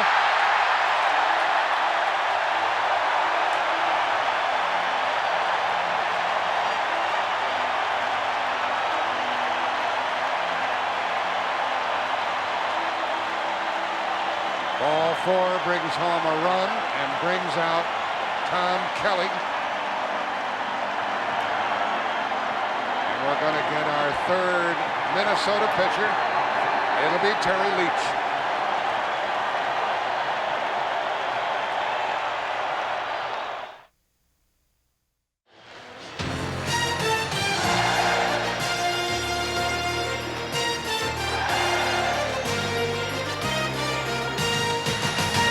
The place is rocking down here in Georgia. We're at Atlanta's Fulton County Stadium, where the Braves have now opened up the lead with 2 runs in this inning and a 4-1 lead over Minnesota. Full moon over Dixie. And the bases are loaded, 2 out. We have a new pitcher, Terry Leach, who at age 37 is the oldest player in this World Series.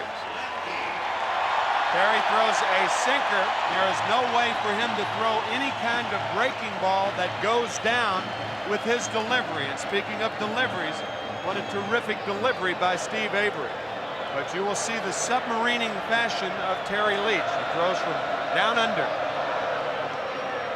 To Lemke, who is 1 for 2. And Leach gets ahead with the bases loaded and 2 out.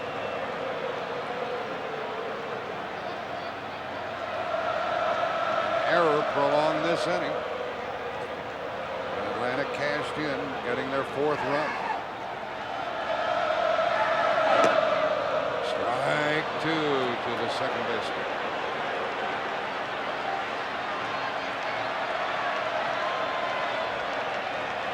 Lemke helped Atlanta score a run in the second with a base knock.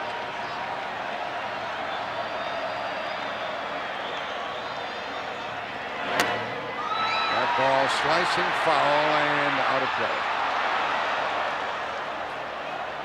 See Steve Bedrosian down there. He will probably be the pitcher when Atlanta hits in the 6th inning. Terry Leach is scheduled up second, and this is the error that Jack was talking about. With 2 outs, a very easy play for Chuck, and in trying to make the transfer, he just bobbled the ball. That prolonged the inning, and the Braves have scored at least 1 because of that error. That ends the inning. 2 runs, 1 hit, 1 error. 3 left. Atlanta is stranded 6. We'll return to Atlanta's Fulton County Stadium after this message and a word from your local station.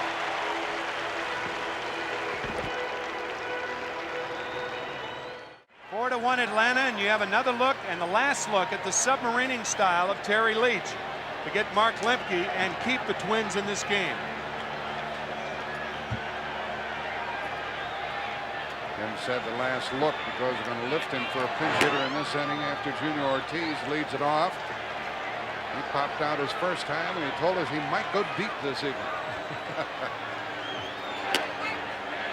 Ortiz, no home runs during the year. 1-1 with Steve Avery on the mound after having been seated on the bench for a long time. We'll see if it affects him. Ortiz didn't like the call. Tom Kelly has these hitters from which to choose, or from whom to choose. Bush, Palirulo, Sorrento, the lefties. The right-handers, Brown and Harper, and the switch hitters, Davis, Larkin, and Newman. Looks like Gene Larkin on deck.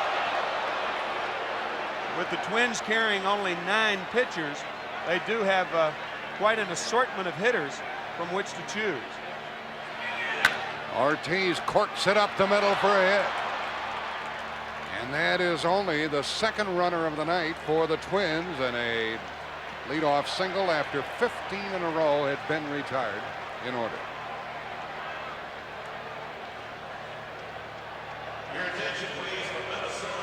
Goodyear Blimp, Spirit of Akron, continuing a 25-year tradition of World Series appearances. If it's a big event, you can count on a Goodyear Blimp being on hand.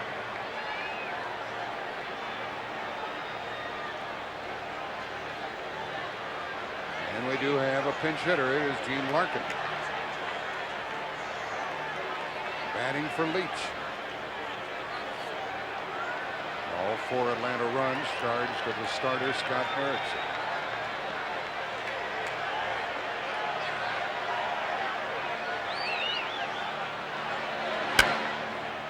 went up there hacking, strike one. They're playing behind Ortiz at first. He's not a stolen base threat. And the Twins are down by 3. 6th inning. 1 ball, 1 strike.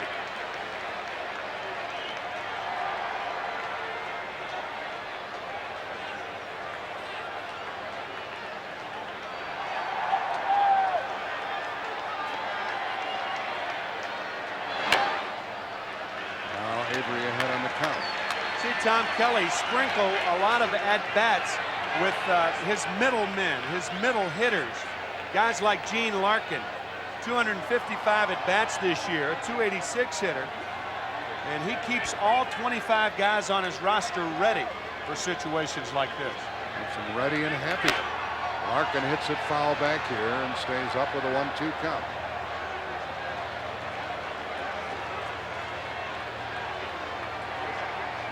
Scored a run in the first. Trying to get back on the board here in the 6th. There's Chili Davis. The fact they were not using the DH keeps him on the bench for the moment. Ooh, almost walked into that one. 2-2.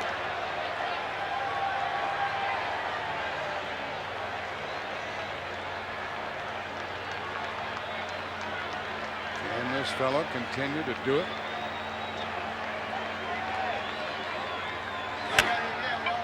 Another hit for the Twins, and the first 2 have reached, and Ortiz stops at second.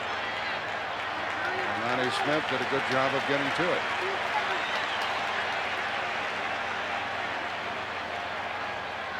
Fine hitting by Gene Larkin, a changeup, and in a good spot.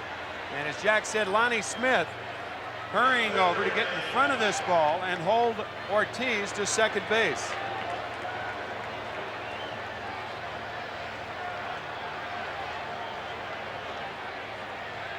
Avery had been ahead of both of these hitters in this inning. He had a 2-strike count on Ortiz, and he had a 2-strike count on Larkin and let him get away. And just like that, the tying run appears at the plate in the person of Dan Gladden. He has tripled, scored, and struck out. Ball 1 to him. So the Twins make it more than interesting here in the 6th inning.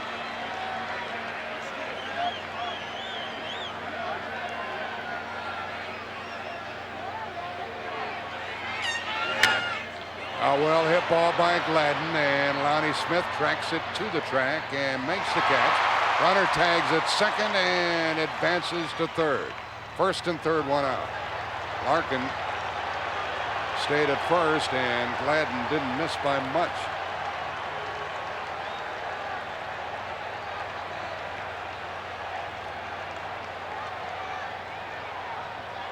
Good base running by Junior Ortiz. One more bite of cereal this morning, and Dan Gladden may have had a home run to tie this game up. Ortiz at third base. And Gene Larkin at first. Ortiz sliding head first into third base, but look at his alignment. He's looking at the ball, and in the process runs outside the line. As we all know, the closest between 2 points is a straight line, but you couldn't prove it by the way Junior was running from second to third. Now the batter, Knobloch. He pops it up. Green calls for it. Foul ball, 2 out. Oh, the big put out. Let's hear from Jim Cott at this moment. Yeah, Jack and Tim, I thought what was unusual on that play, Junior Ortiz moved up, and everyone might say, why didn't Gene Larkin? Larkin can hit, but he cannot run very well. He's got a bad knee. That's why you're going to see him be very, very cautious on the bases. And when you're trailing by 3 runs, Kitty, you have to be very cautious, and I think Larkin was closer to second base and really didn't have a chance to get back and tag up. Now it's Herbeck, 2 on, 2 out. He hits it to center field. Gant at the track. And Atlanta still leads by 3. There's Mike Avery. He's rooting for his brother and rooting for the Braves. And it's 4-1 Atlanta, bottom of the the 6th. Big time! Big time! Big time!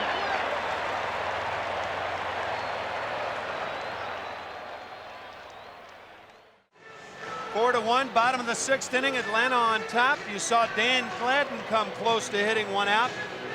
And now Ken Herbeck comes very, very close to tying this game. And Avery survives the 6th. He gave up 2 leadoff hits in the inning.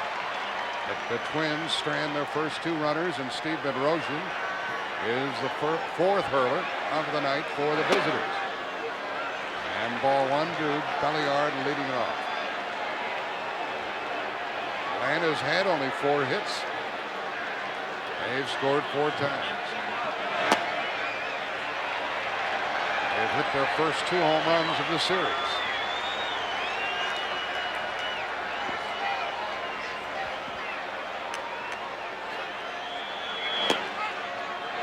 Two balls and a strike to Belliard.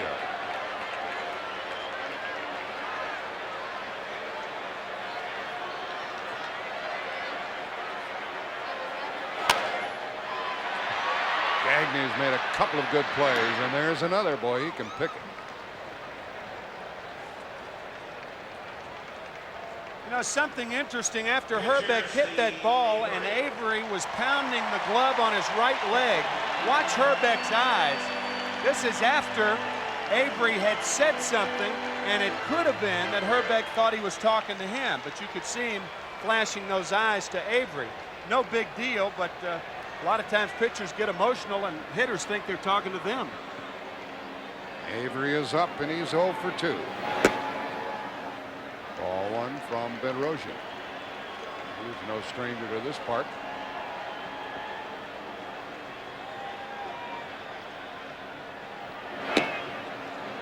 Ball 2.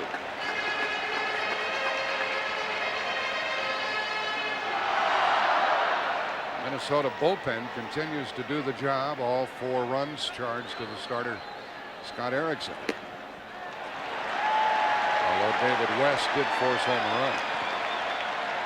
But they have not allowed an earned run in the last 26 2/3 innings.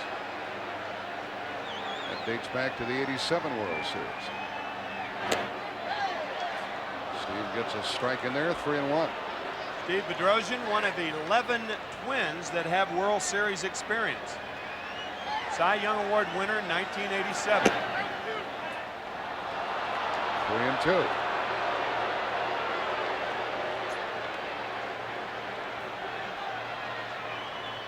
Ronnie Smith on deck. And Avery goes down swinging. 2 out. Back in the 5th inning with 1 out and nobody on. 2-1 Atlanta. Lonnie Smith corked one.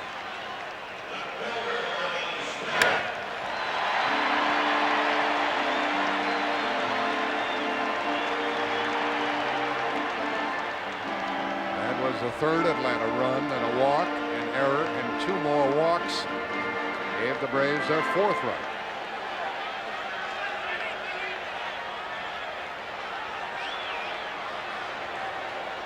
For 3 this evening for Smith. Ball 1. Bedrosian made 2 appearances in the playoff against Toronto, allowed 2 unearned runs.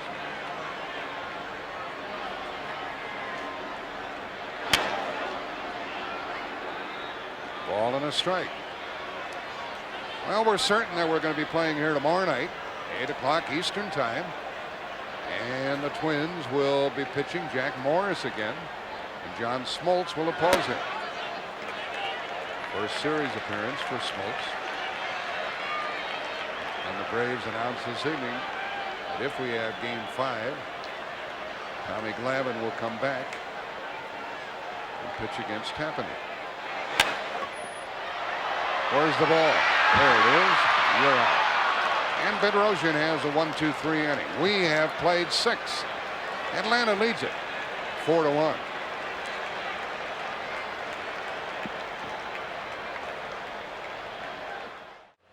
We go into the old stretch inning. 4-1 Atlanta on top. We have a new left fielder as the Braves try to bolster their defense with Keith Mitchell taking over for Lonnie Smith. I'd like to mention again the reason for the letters on the sleeve of the Atlanta uniform as Kirby Puckett leads it off. That's a salute to John Mullen, a tribute to the late John Mullen, who died this year, vice president of the Braves. Hit by Puckett, and that one's carrying a long way, and Mitchell can't do anything about that one. And that makes it 4-2 as Puckett gets his first hit of this World Series.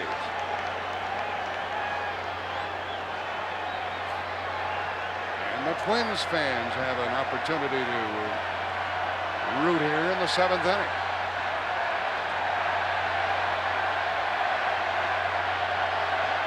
Earlier, Lonnie Smith's first hit of the World Series was a home run. And now Kirby Puckett with a home run. And that's the salute from the Metrodome in Minnesota. They are showing the game on a very large screen there. Several thousand people are involved in watching the game.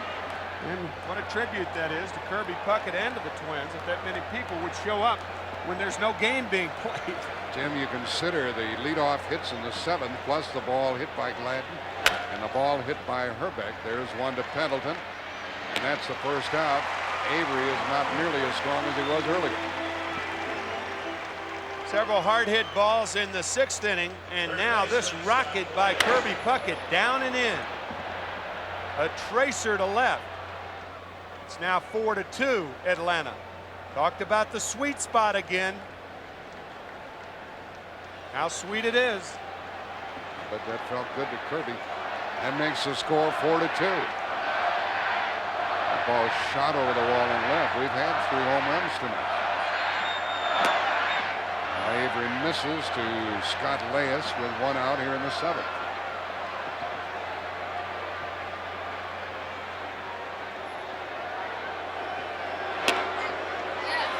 1 ball, 1 strike.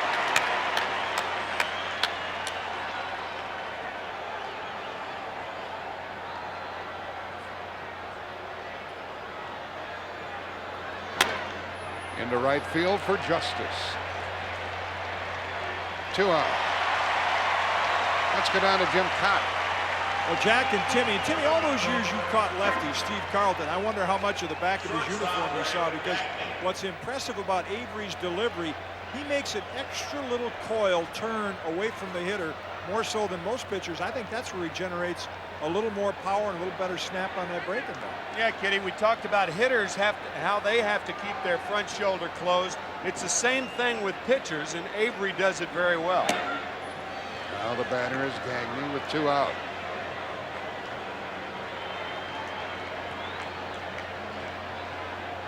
Gagne 0 for 2 and 2 for 8.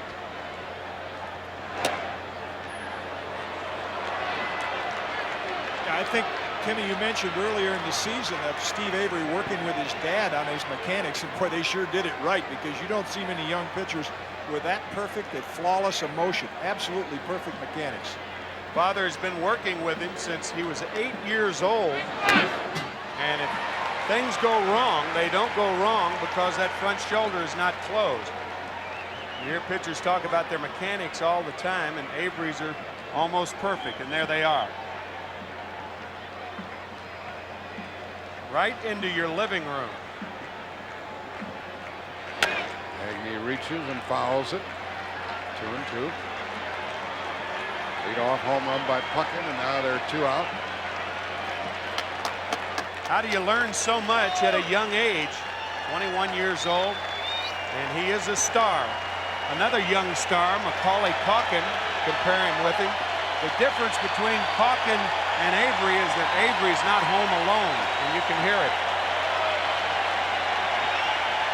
This crowd wants the 3rd out here in the 7th inning.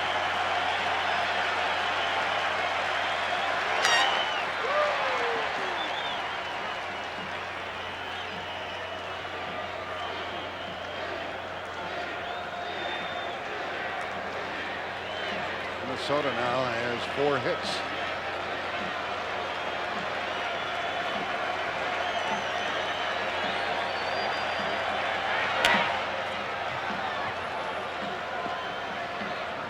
getting the ball by them quite as regularly as he did earlier, is he? No.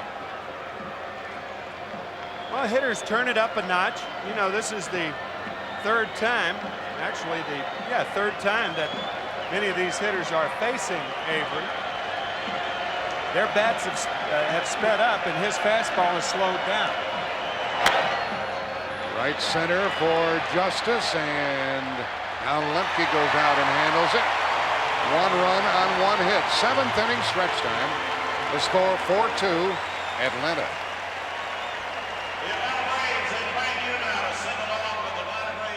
Fans are on their feet here. 7th inning stretch time. Twins scored in the first. Atlanta tied it in the second. Took the lead in the fourth. Added 2 in the fifth.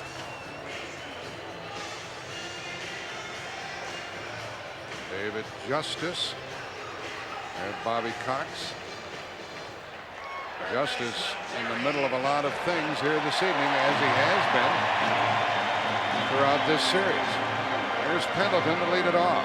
0 for 2 with a walk and a run scored.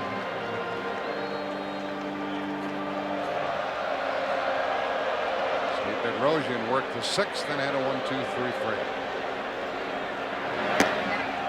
That's ahead on the count.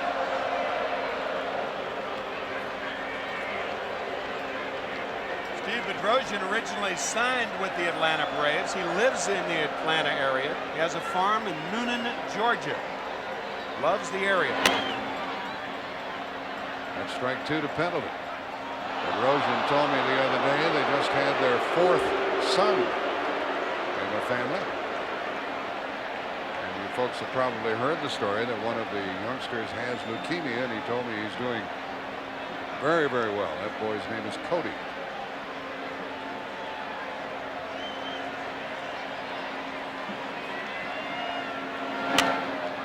Still strike 2. Pendleton, Gant, and Justice in the Atlanta 7th. There's Jack Morris doing some charting. He'll be coming back tomorrow night against John Smoltz. Morris a powerful winner in game 1. And Pendleton pops it up leading off. Reyes has it. 4 in a row by Bedrosian. Too much? Rivers will do it. Doesn't like these 8:30 starts.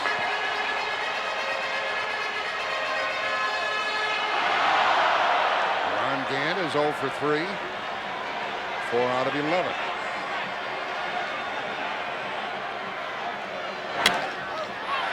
Into left center, and Gladden has it. 2 out, and we're going back to Jim Cott.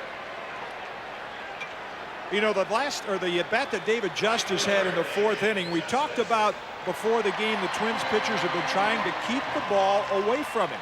Kevin Tapani did it because that front shoulder's pulling off.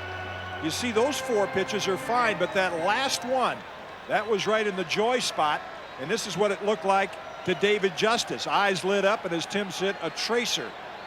The one mistake they've made to him in this series. That home run came in the 4th and snapped a 1-1 tie. He bats with 2 out in the 7th. Ball 1. That pitch also came with the count 3-1. When hitters are in an offensive situation instead of a defensive situation, and they can swing from their heels. It's like a defensive lineman who knows the quarterback's going to throw the ball. They don't have to worry about the run. Pin their ears back. Isn't that the saying? Pin their ears back and go after it. Well, that's what hitters do when it's 2-0 and 3-1. Yeah. 1 ball, 1 strike. That's why it is so important and stressed so much by all good pitching coaches to stay ahead in the count. Strike 1, the biggest pitch in any count. 2 balls and a strike. 2 out. 5 in a row retired by Bedrosian.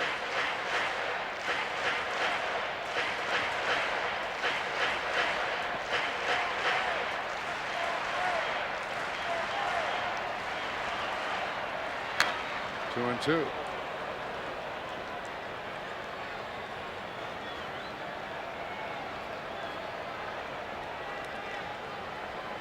1-0 favor of the Twins after 1, but now the Braves are on top. There's Tom Glavine. He will pitch game 5 if we have game 5. Full count.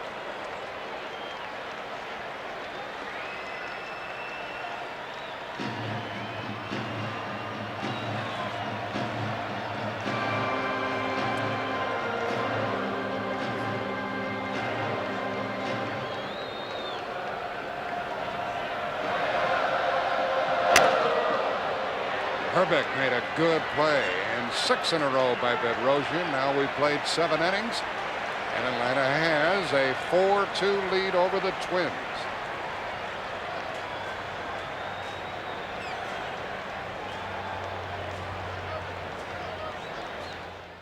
Here's a pinch hitter against Steve Avery, and it's Brian Harper batting for Junior Ortiz, and ball 1. So far, 5-2 at Minnesota and 3-2 Twins at home. Tomorrow night, 8 o'clock. And if Atlanta wins, we'll then have a game 5 on Thursday evening. Ball 2 to Brian Harper. Ortiz was 1 out of 2 while he was in there.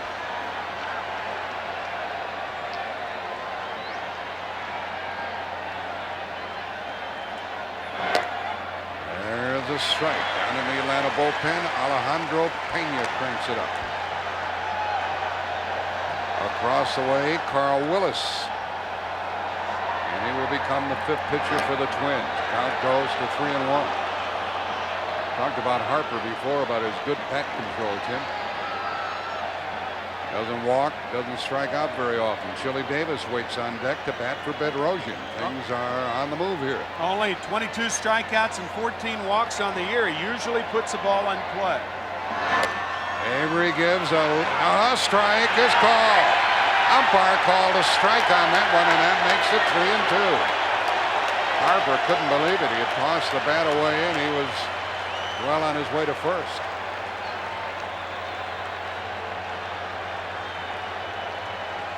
Well, you saw Greg Olson in the strike zone, especially with the count 3-1. He reached out of the strike zone to catch it.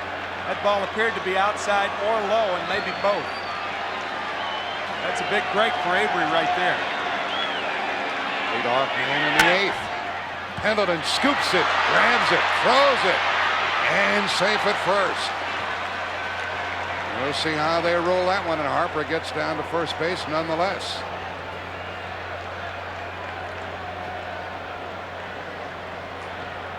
Because he backhanded the ball, they may give him a base hit.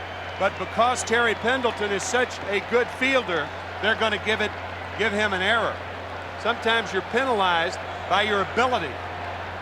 Pendleton is such a slick fielder. 2 Gold Gloves to his credit, and this is an error, but with some third baseman, it could have been ruled a hit. That brings Bobby Cox out of the dugout. He didn't like the 6th inning or the 7th inning, and the Puckett home run. Now the error, and he lifts Steve Avery. Alejandro Pena will come in and listen to this crowd.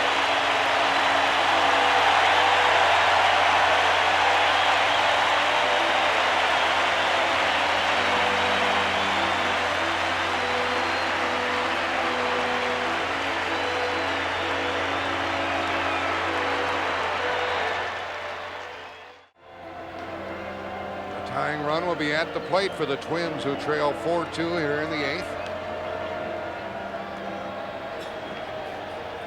Steve Avery did all he could. 7 innings, no walks, and he struck out.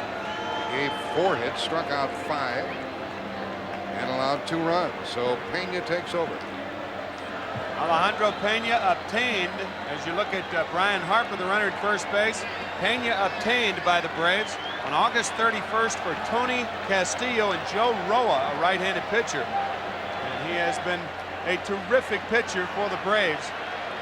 11 for 11 in save opportunities during the season, 3 saves during the NLCS, plus a 2-0 record. And Chili Davis, when they faced each other in the National League, was 3 for 10 against Pena. They play behind the runner at first base. That's Harper, nobody out. Top of the 8th inning. Tying run at the plate. Chili Davis homered Sunday night. He takes ball 1. You'll see some fastballs from Pena. You'd want to throw Chili Davis fastballs anyway. He is a devastating off-speed hitter.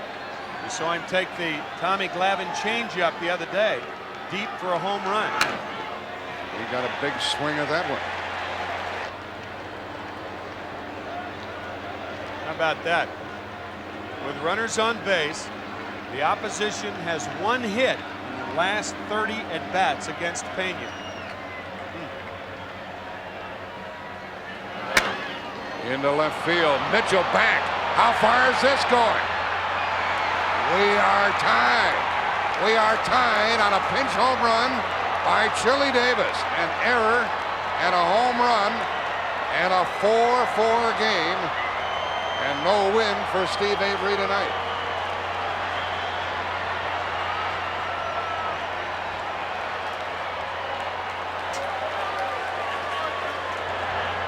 Andy McPhail is the general manager of the Twins. And up in Minnesota in the Metrodome, they are celebrating a home run by Chili Davis.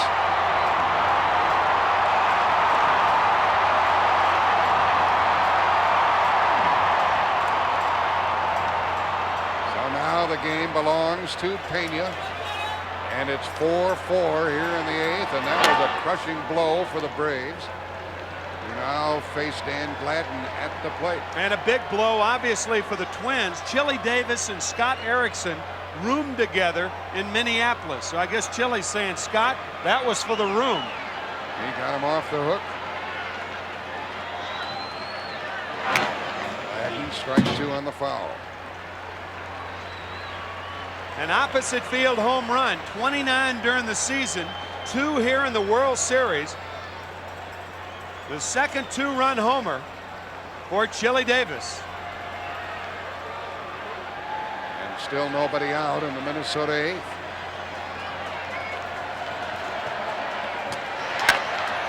Pendleton grabs this one and gets the first out here in the 8th inning. You know, you talk about the Twins coming to Atlanta, and everybody's talking about the DH and how you're not going to be able to use Chili Davis, only a pinch hitter. All 3 pinch hitters for the Twins tonight have gotten on base. Single by Larkin, a hard hit ball that was an error by Brian Harper, and now the 2-run homer by Chili Davis. So Tom Kelly's pinch hitting crew getting a lot of mileage out of their hits. Knobloch is 0 for 2 with a sacrifice fly. Here's Jim Cotton. Well, Timmy, based on what you just said, that pays off with all the at-bats that Tom Kelly has given those guys off the bench, because they led the American League in pinch hitting. That was a big one by Chili Davis. Pena falls behind 2-0 to Chuck Knobloch. Things are very uneasy for these Atlanta fans. And the Twins already up 2 games to none. Climb back into a tie here in the 8th inning. And psychologically, already the Atlanta Braves with Pena, he had 14 save opportunities. He hadn't blown 1 this year. This is his first blown save opportunity for the Atlanta Braves. Comes back with a strike to Knobloch. They have 8,000 people up in the Metrodome watching the game. There's a live shot. And they're right back in this game, 4-4, 8th inning. Knobloch gets a hit. A 1-out single by Knobloch, his first of the night. And we're dealing with the big guys in the Minnesota batting order.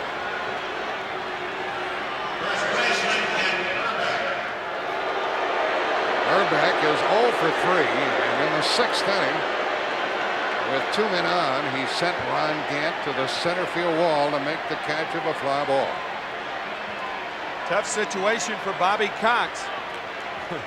referring to Hrbek's picking Ron Gann up on Sunday night. But you can't bring the left-hander in right now to pitch to Hrbek, because if Herbie doesn't hit into a double play, then the left-hander's got to face Kirby Puckett, who's on deck. Knobloch, a threat to steal, draws a throw. He stole 25 bases during the regular season. Think of how Tom Kelly's batting order tonight has worked in his favor. This is the first time this year that Hrbek has hit in front of Puckett. And there he is, batting in the number 3 spot against Pena. Up the middle and on through. This is a speedy infield. The runner goes for third and makes it. Knobloch never hesitated, and it's first and third, 1 out. Ball really shoots through here, Tim, doesn't it? Yep. Especially if it's hit by Ken Hrbek. A lot of top spin on that ball. A lot of top spin, and just over Pena's head, right through the hole. And watch Chuck Knobloch. He does not stop. He just keeps right on going. No play on him at third. And no one better that the Twins would rather have up than the man who's coming up. And Bobby Cox tries to figure out how to slow down this Twins Express. And remember, Kirby Puckett hit into more double plays than any other player in the major leagues this year. 27 times during the regular season and once in the World Series. There comes Bobby Cox. What does he have in mind? I think he's going to talk to the infielders. I don't think he's even thinking about taking Pena out of the game. He's out there to talk to the infielders right now to tell them where to play. You have Puckett and Mack coming up. Pena has been his savior, and he's out there to talk to the infielders and tell them what to do. He's talking to Pendleton right there. So I think the infield probably will play halfway. If they play halfway, that gives them a shot at the double play, or if the ball's not hit sharply, they have a chance to come home with the ball to get Knobloch. I would imagine that's what Cox told Pena. This is what Kirby Puckett did in the 7th inning. First pitch.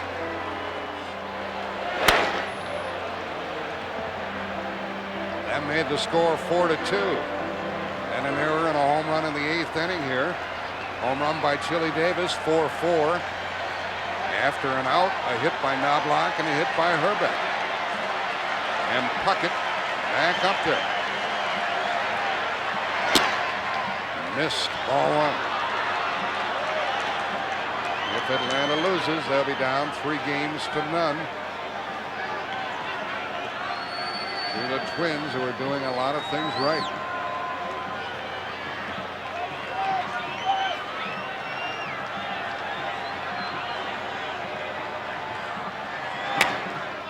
One ball, one strike. Puckett would like at least a fly ball to snap this time. Said Bobby Cox was going to go out there and tell the infield how to play. You see Ron Gardenhauer flashing signs. I don't think anything's going to be on, not with Kirby Puckett hitting. But the infield is in double play depth. The middle infielders are not in. They're back. First and third, 1 out. 1 ball, 2 strikes. Ron Gardenhauer, the third base coach. See him clapping his left hand. That's about it. There's nothing on right here. Swing the bat, Kirby. That's the sign. What'll it be? Will Puckett snap the tie? Can Pena get the strikeout or the double play? First and third, 1 out. Changeup was shaken off, and now he's going to go to the slider. In the dirt, and Olson saved a run. What a play that was by the Atlanta catcher. A 2-2 count. Boy, that was a terrific play by Greg Olson. You could see Pena shaking off the changeup. He shook off the fastball, and he wanted the slider. 3 for the slider, and Olson makes a terrific save. Pena threw a wild pitch like that in the Pittsburgh series that darn near cost Atlanta.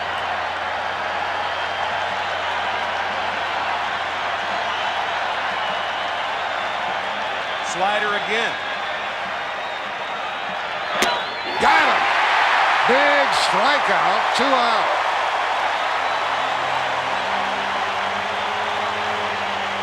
He not only got him, he got me too. That was not a slider, that was a fastball. A riding fastball inside to Kirby Puckett. And it gets him a big strikeout, and now Atlanta hoping the momentum goes back to them. On another good hitter coming up for the Twins. First and third, 2 out for Shane Mack. Pena in relief of Avery.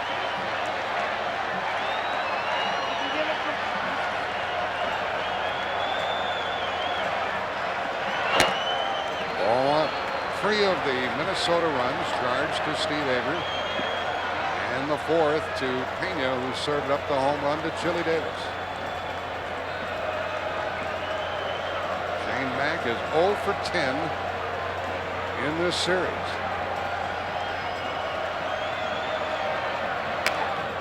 1 ball, 1 strike.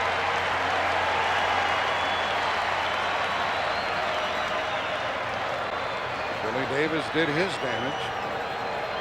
Tied the game here in the 8th inning with a pinch home run. Shane Mack wants to do his damage. Pena struggling to get out of the 8th.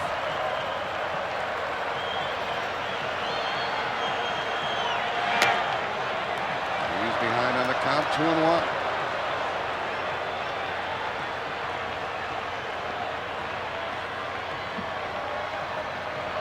That's the picture. With Knobloch at third and Herbig at first.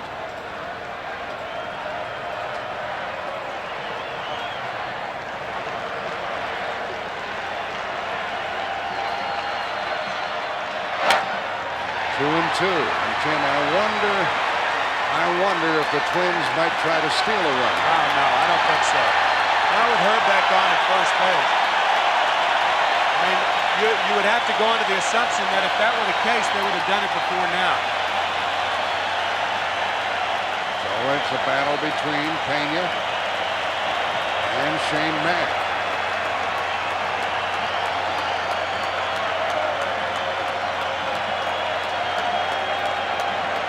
Crowd trying to get back into it here in Atlanta.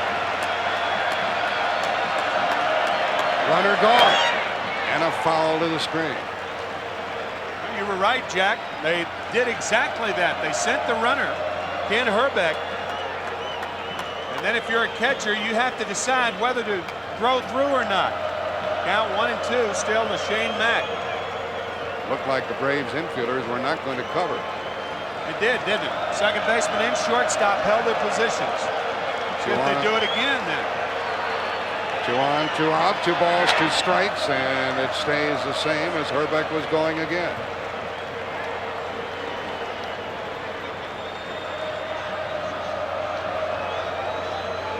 Kelly and his club have crawled back into this one, and Gardner gives the signs. Well, if Herbig has run twice in a row, it would make sense for Olsen to pitch out and have a guy cover and then nail Herbig at second. Of course, if he doesn't run, it counts 2 and 2, but you do have a free pitch here. Fastball inside. Herbig running again, and it struck him out. Atlanta goes into the home half of the 8th inning, tied 4-4. 2 left for the Twins. Davis home run tied it.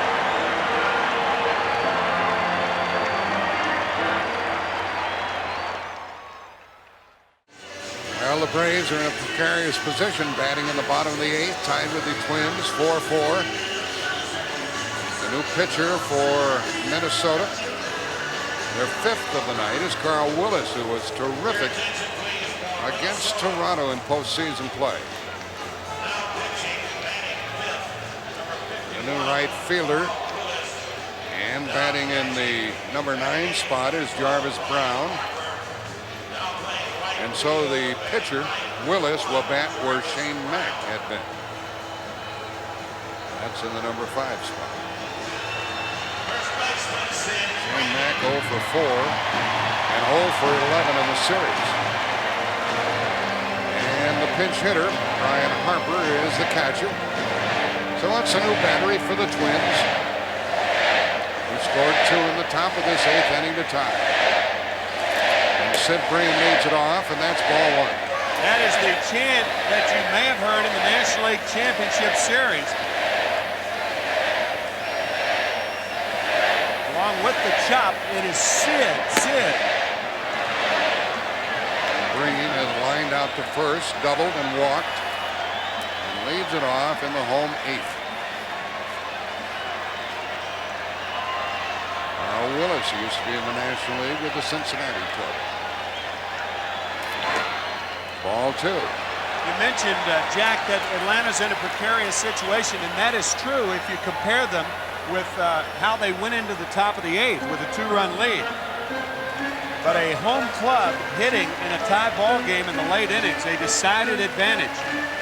Twins have to have 6 outs to keep them from scoring a run, and Atlanta has 3 unless it goes to extra innings. That's low to Sid Green. Green gets a big swing at the ball, but he usually controls the strike zone very well. Good low ball hitter. But he is in an advantageous hitting position right here. 3-1 the count. He pops it into left center field. And Puckett wants it and has it. And here is Jim Cobb. Catcher Greg Olson. Well, Kirby Puckett had a key at bat in the top of this inning, and let's take a look at the CBS inside pitch and see how Pena went after it outside for a ball. Now a couple of strikes. Now a pitcher goes away to get a hitter out inside. The slider away, back with the high fastball inside to polish him off. There's a look at it at about 88 miles an hour. Good sequence. Olson is up. Strike 1 to him. The key play in that sequence that Jim was talking about, the play by Greg Olson catching that slider out of the strike zone. That prevented a run. Certainly did. Olson, a foul tip, strike 2. Olson has walked twice and he's 0 for 1. Twins not only tied it in the top of the 8th, but they had first and third and only 1 out and failed to score. Aerial shots tonight from the Spirit of Akron, brought to you by Goodyear Tires and your local Goodyear retailer.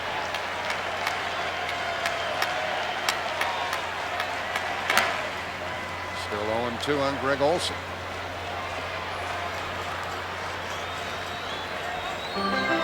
Both bullpens quiet at the moment. Speaking of bullpen, these Twins relievers have been terrific. Willis appeared in 2 games, gave no runs against Toronto. Oh, what a play. What a play by Leas to take a hit away from Olson. 2 out. Big time play right there. Scott Leas played throughout the minor leagues as a shortstop. This spring, Mike Pagliarulo having all sorts of problems. They moved Leas to third base the last 5 games of spring training, and that is a shortstop's move that he just put on that play. Great range, and here it is again. Boy, that is a brilliant play by Scott Leas. That was terrific. Got Olson by plenty for the second out, and Lemke fouls 1 out of play.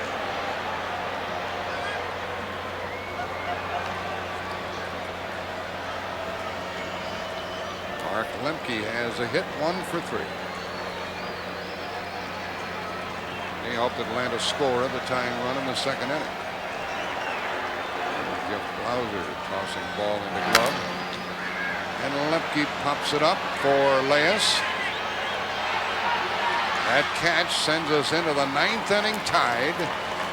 Minnesota 4, Atlanta 4.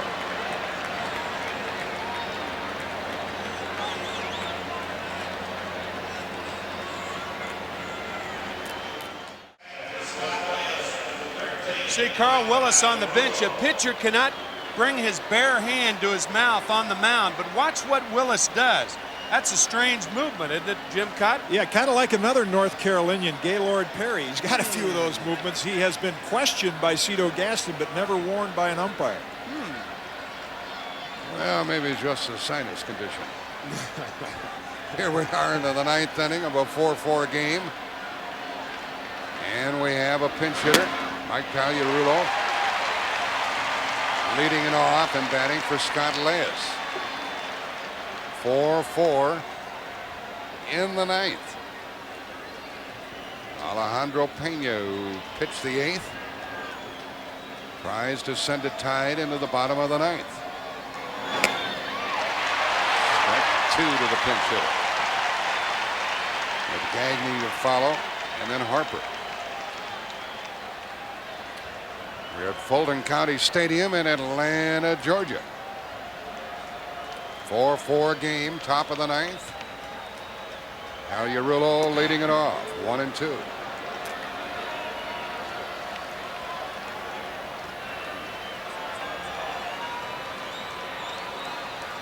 This batter hit a timely home run in the American League Championship Series.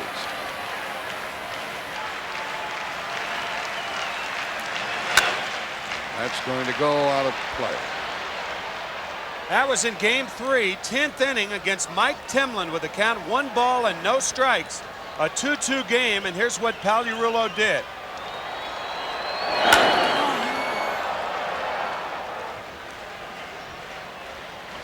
Twins won that game. They won the next day to win 4 out of 5 from Toronto. And here they are trying to make it 3 games to none against Atlanta. 1-2 to the hitter, and it stays that way. Keep in mind that the Minnesota Twins have never won a World Series road game. They have lost 6 in a row, 3 in 1965 and 3 in 1987. Pena gets it. That's 3 strikeouts in a row for Pena. That was the changeup. And if you remember that dramatic game, game 6, when Pena came in to face Andy Van Slyke of the Pirates, Bobby Cox had asked him to throw more changeups, and you could see the fingers coming off the ball. That's the palm ball of Alejandro Pena. When the fingers come up, the ball slows down, and that's what got Pagliarulo there. For the first out in the 9th inning, bringing Greg Gagne to the plate. Gagne is 0 for 3 and 2 out of 9.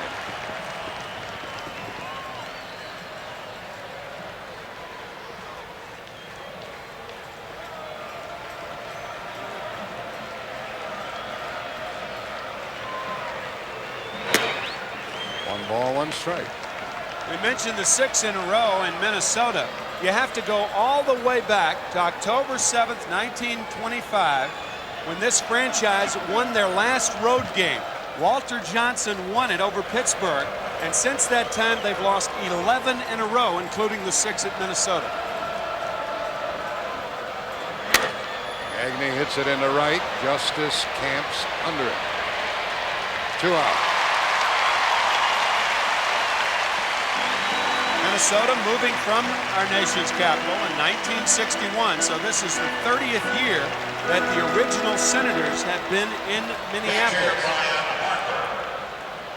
Because prior to that, the only Minneapolis-Washington connection was Hubert Humphrey. Right. And prior to that Major League franchise, Minnesota used to be in AAA and play at old Nicollet Park. And Willie Mays broke in there. Harper is the batter, reached on an error and scored on Chili Davis' home run in the 8th. That ball will be chased by Justice. Can't get there. Looking ahead to the bottom of the 9th inning. It's the number 8 hitter due up for Bobby Cox. And then Pena. Keith Mitchell with Ronnie Smith out of the game.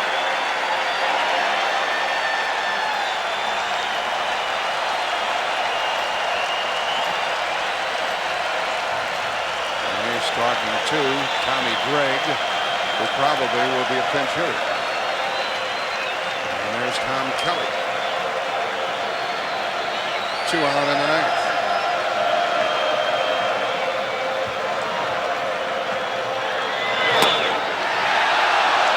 1 ball, 2 strikes. The crowd thought they had him struck out.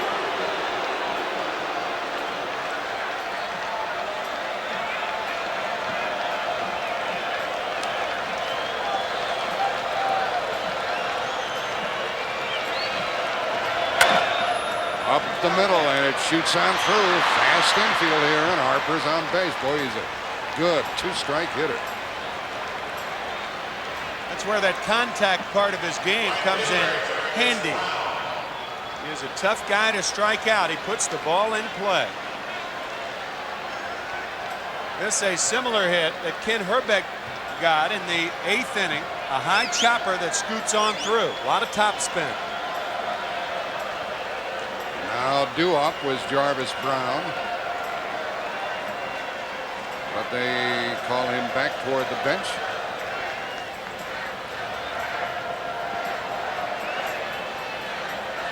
And it's going to be Randy Bush. He will bat for Brown.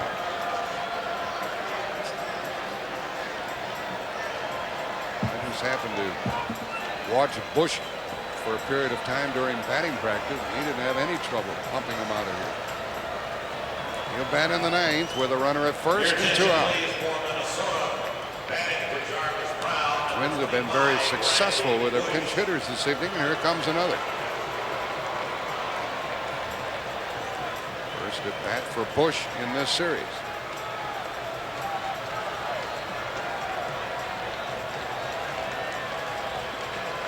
That's the 4th hit in less than 2 innings against Pena. Base hit by Harper. Speaking of Harper, Whitey Herzog was quoted recently as saying that was the biggest mistake that he's ever made running a ball club, was turning Harper loose. Outfield deep to the right for Bush. There's a strike. Let's go down to Jim Cobb. And Tom Kelly using his general philosophy with his pinch hitters. He'll use Larkin to lead off an inning. He'll use Bush, who led the American League in pinch hits. In this situation, still has Paul Sorrento, who's their best long ball threat, on the bench. He'd use him with nobody on base. You're right, Jim. He had 13 pinch hits to lead the American League this year. Bush fouls it away, and that's strike 2.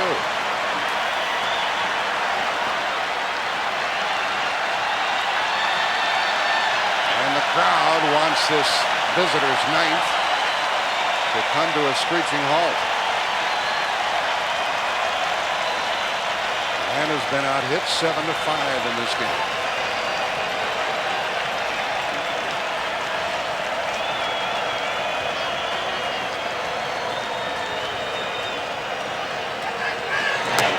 One and 2. The Twins have used 8 players in the 9th position tonight. 8. 4 pinch hitters. Actually, Jarvis Brown entering the game in defense. So 3 pinch hitters, 1 defensive player, and 4 pitchers. In the dirt, and it gets away, and there goes the lead run down to second with 2 out. A wild pitch. Olsen couldn't save it this time. Harper is perched at second. And Olsen chats with him. Catchers, when the ball's in the dirt, they try to keep the ball centered and out in front of them. As you see, that ball wasn't centered by Olsen. It hit his left leg and bounces off toward third. Well, Randy Bush could do big damage now from Minnesota. Lead run at second, 2 out, 2-2 the count. 9th inning, 4-4 game.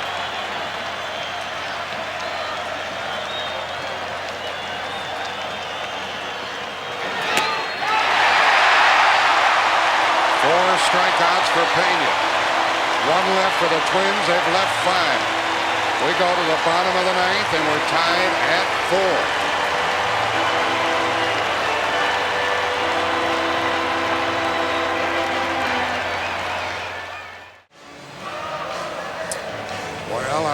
headed for extra innings. It's the bottom of the ninth. Minnesota's out hit Atlanta 8-5. And Mike Pagliarulo, pinch hit, takes over at third base. And another pinch hitter, Randy Bush, becomes the third right fielder of the night for the Twins.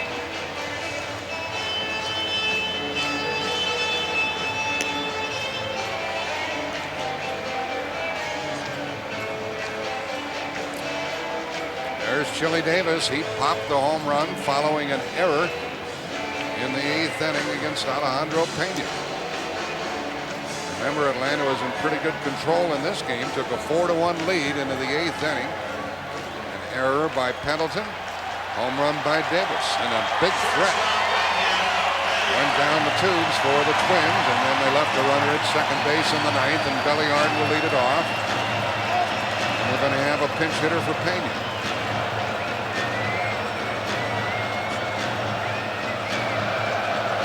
Working his second inning for the Twins is Carl Willis. And he misses with the first one to Belliard, who's 1 for 3 with an RBI.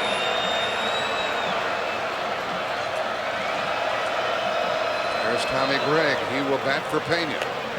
There's ball 2 as Belliard can be tough to pitch to, Tim. Small strike zone, and you remember the 2-strike bunt that he had the other night in Minneapolis. And because of that, Pagliarulo in at third base, and even if Belliard gets 2 strikes on him, I would imagine he'll stay in.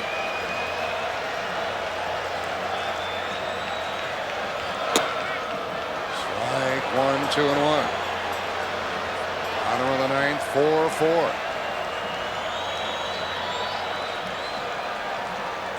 Minnesota won game 1, 5-2, then 3-2. That's ball 3.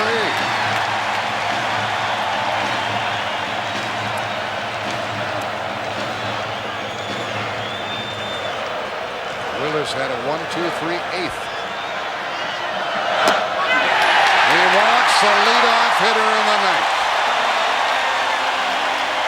And that's going to change the pinch hitter. Yeah, Tommy Gregg, the #1 left-handed pinch hitter, and Bobby Cox has changed his mind.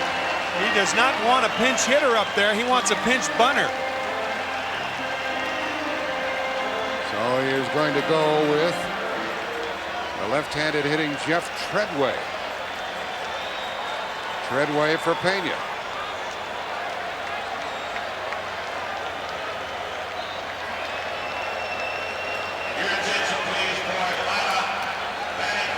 This game is tied because of a 2-run homer in the 7th by pinch hitter Chili Davis. Here it is.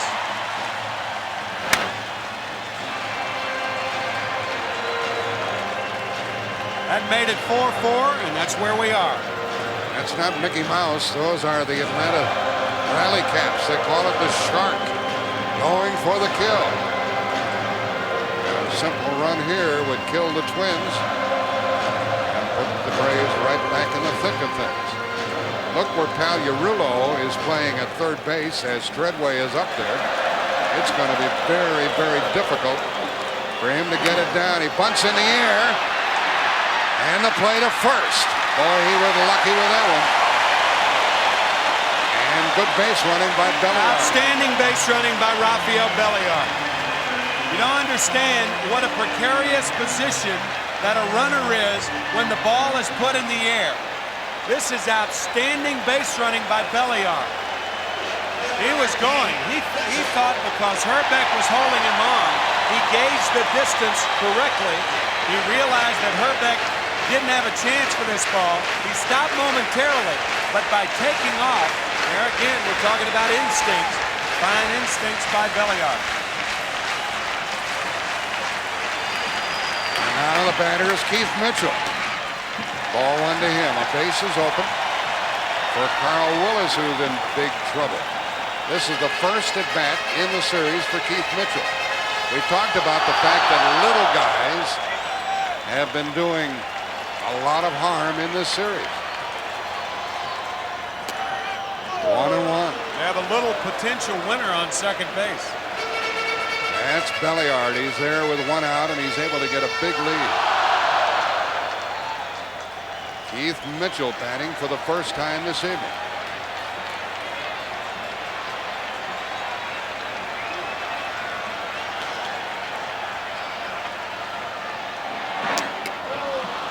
Mitchell's in the hole, 1-2. The left-hander Guthrie is warming up. Mark Guthrie for the Twins. And for Tom Kelly.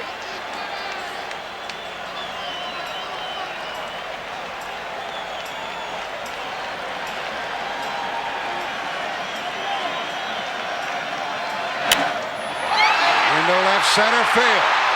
Well hit, but Puckett is there. 2 out. And the runner stays at second base.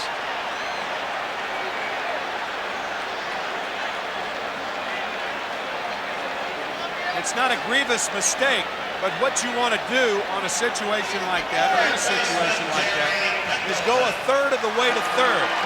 If the outfielder makes the catch, then you have time to go back to second and tag up and go to third. If you go halfway, you're too far to get back. If the ball drops, then you're in a position to score. If you go right back to tag up and the ball drops, you may have a tough time scoring from second base. Belliard is too far off. You see, he's halfway, not a third of the way, and by the time he gets back to second, the throw's already in. Well, who are they going to pitch to? Not Pendleton. They're going to walk Pendleton and pitch to go. Almost through. They're going to walk Pendleton and pitch to Gant with 2 out here in the bottom of the 9th inning.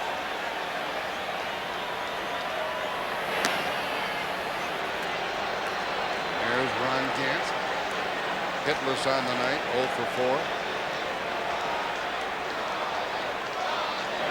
Pendleton had been 0 for 3 with a walk, but they're putting him on.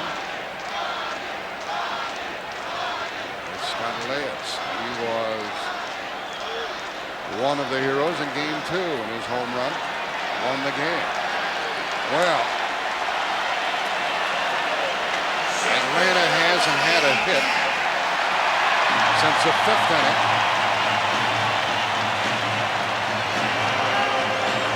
That graphic you just saw, by the way, game-winning RBI, that is not an official stat anymore. It went out 2 years ago. But going on the same basis of what we used to go by in baseball, Ron Gant did lead the majors with those 22 game-winning RBIs, even though it's no longer an official number. 2 on, 2 out for Ron Gant. Foul ball. He turns on almost every pitch. Infielders are reminded, and they remind themselves, and Tom Kelly reminds them, to knock the ball down if you don't have a chance to catch it and make a play. That way you prevent the winning run from scoring. There's a ton of hitting room up the middle. Gagne playing in the hole, it's short.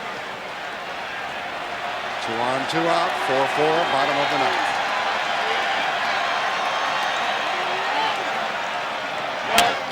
Right at Gagne. He was right in the proper spot, and that sends us into the 10th inning. The positioning of Gagne was perfect. Atlanta leaves 2, they left 8. We go into the 10th inning, 4-4.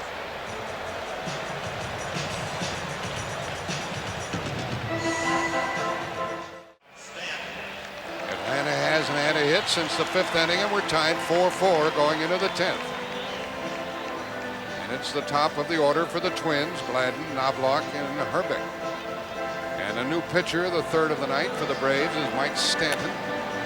His 2nd World Series appearance, had 1 perfect inning previously.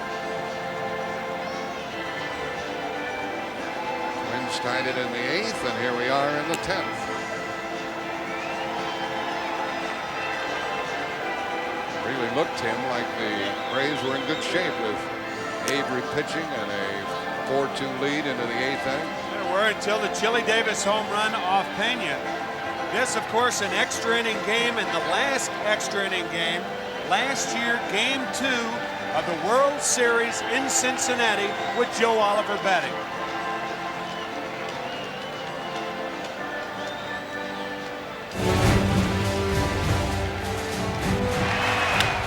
That ball is fair.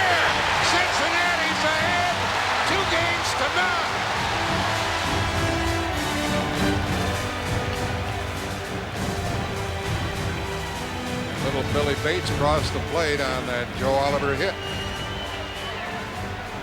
Here is the top of the order, represented by Dan Gladden. Had a triple in the first, scored a run, a tainted base hit. He's 1 for 4.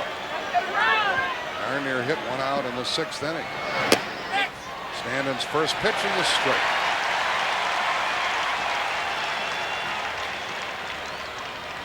Gladden, Knobloch, and Herbeck.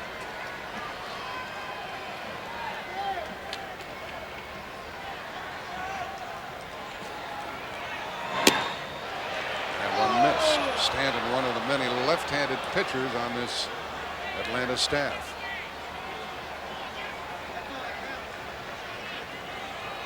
Gladden with 2 on in the 6th. Sent the left fielder to the wall. And a hit starts the 10th inning. Gladden's second hit of the night.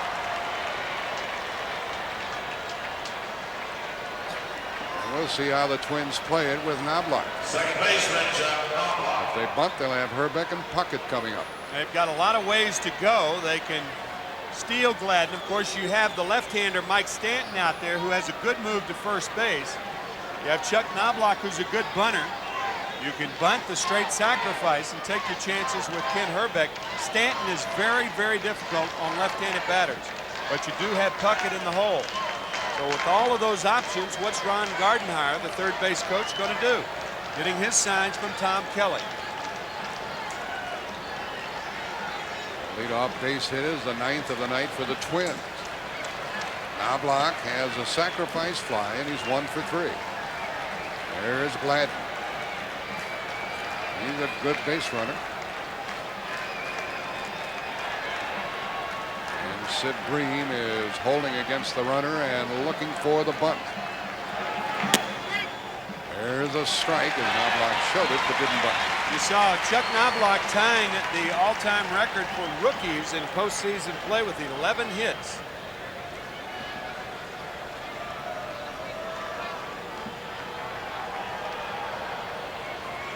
Well, Atlanta put their leadoff man on in the bottom of the 9th. Didn't get him around. Now the 10th starts with a base hit.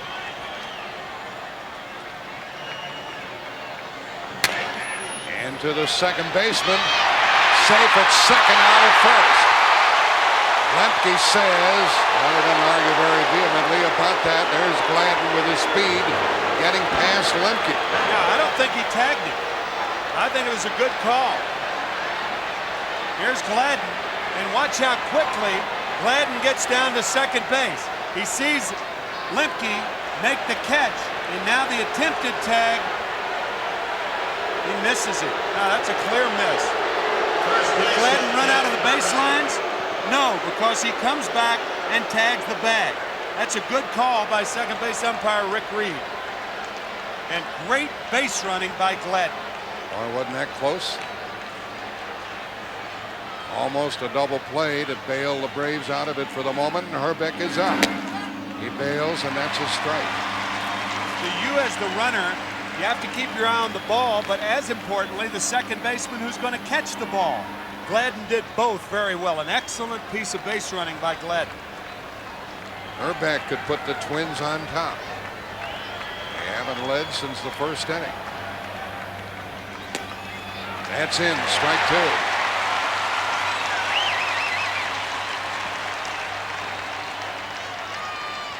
Herbeck batting in the number 3 spot this evening. If they get Herbeck out, they're going to walk Puckett because remember, Carl Willis is batting 5th. He's the pitcher. So this is a big, big out right here. Runner at second, 1 gone, 10th inning.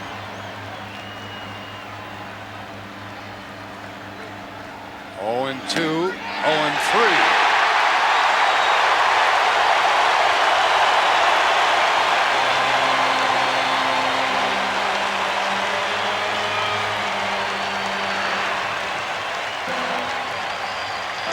Fastball on the inside part right there. It looked like Herbeck was looking for the slider.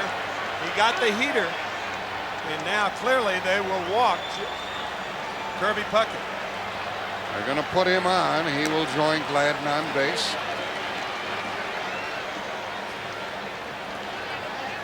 this will be the first walk given to the Twins tonight to go with their 9 base hits.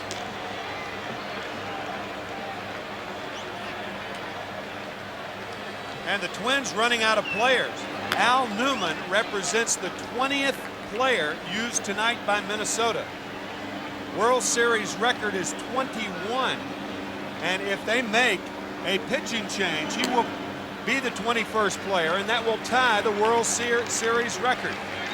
Actually, Al Newman was on deck, and now they have switched to Sorrento. Coming back to Sorrento. Virimari Guandabella. Paul Sorrento is going to come up now and pinch hit with 2 on, 2 out.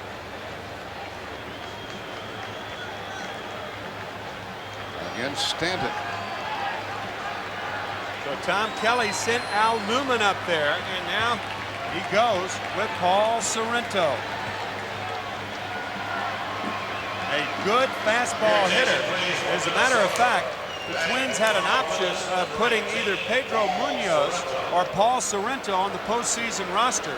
They opted for Sorrento because he handles the fastballs very well. We'll see. Gladden on at second base. He started the inning with a base hit. There he is. And then they walk Puckett. And there are 2 out. And Sorrento could be the Twins' hero here in the 10th. Strike to him. 4-4 the score. There are the runners. Twins need a 2-out hit.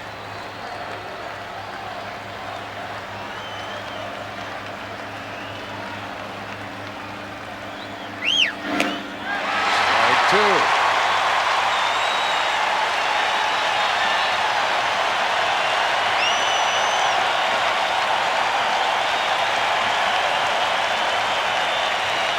Minnesota has left 5.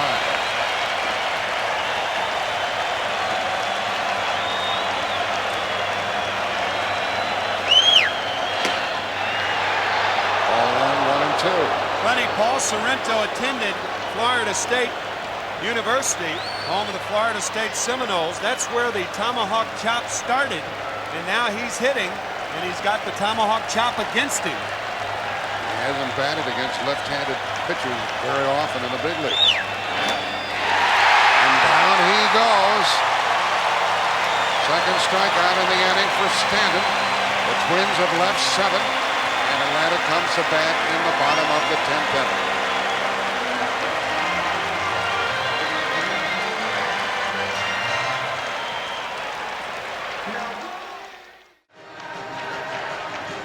Knotted in the bottom of the 10th inning, 4-4, and here's what has transpired. A triple by Gladden, sacrifice fly ball by Knobloch, an RBI single in the 2nd inning by Belliard. Justice home run snapped the tie. Home run by Lonnie Smith. Bases loaded walk made it 4-1 going into the 8th inning. An error and then a home run, or first of all Puckett's home run made it 4-2. Then in the 8th inning, the error and the home run by the pinch hitter, Chili Davis. And there's been no scoring since. The new pitcher is Mark Guthrie. I think when you talk about the game being knotted, I think that is quite appropriate because there are a few knots and a few stomachs in this ballpark. Mark Guthrie, the 21st player used by the Twins. Remember, they only have 25 men on the roster, so the only players left for Minnesota, Aguilera, Newman, and then 2 starters, Tapani and Morris. Mark Guthrie facing Justice and Green, and Guthrie has a tendency to hang breaking balls, so look for him to start Justice off with a fastball. And he swings and hits it fair into left field. And now Surrey goes foul, and Gladden couldn't stay with it. Boy, that ball really moved.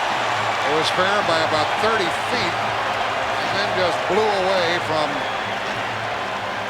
Danny Gladden. That was strange. He looked like he had control of it. Watch how he slows down, controls speed, and then the ball just takes off for some reason. He missed it by 2 feet. Yeah.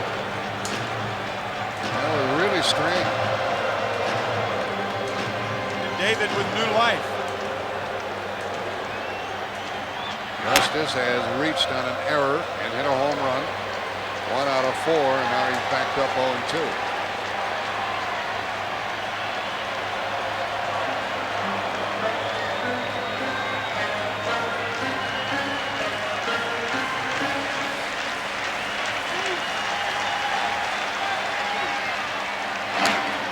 Mark Guthrie is the 6th pitcher of the evening for the Twins. World Series record with 21 players. Erickson, West, Leach, Bedrosian, Willis, and now Guthrie. 2 balls, 2 strikes. Not the only record tonight. Think of the formidable task ahead of Atlanta. This Minnesota Twins bullpen does not give up any runs. They've gone 30 2/3 consecutive innings without any earned runs scored against them. And that's a record. And Justice hits it to short left for Gladden. And there is 1 out here in the 10th inning. The batter is due to be Sid Green. But we're going to have a pinch hitter. Your attention, please, for Atlanta. Bobby Cox sends up Brian Hunter.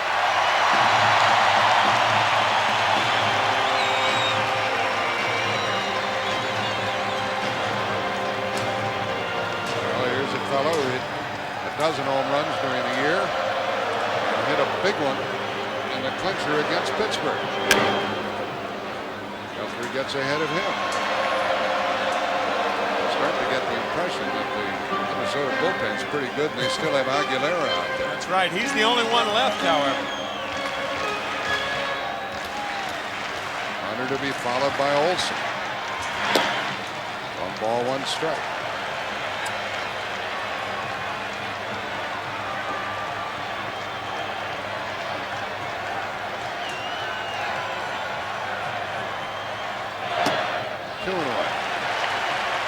Lana put their leadoff man on base in the 9th. Moved him down to 2nd. Couldn't score. Half swing. This is going to be close if it stays fair, but nothing doing. Foul ball, 2-2. Well, 2 balls, 2 strikes. That ball did a dog leg left in a hurry. This copyrighted telecast is presented by authority of Major League Baseball. It may not be reproduced or retransmitted in any form without the express written consent of Major League Baseball.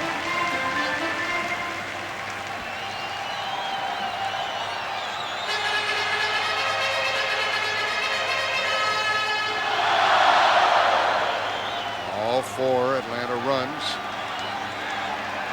Charge to the starter, Scott Erickson, but his mates have taken him off the hook. Hunter back to the pitcher for the 2nd out. The way they were playing Hunter, had that ball gotten past the pitcher at all, there would have been no play.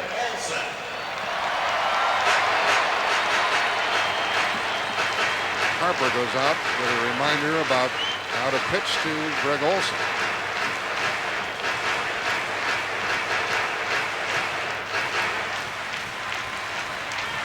Nunn is not a player. He's not a left-handed hitter or a right-handed hitter. Newman is a switch hitter. Olson with 2 out. Ball 1.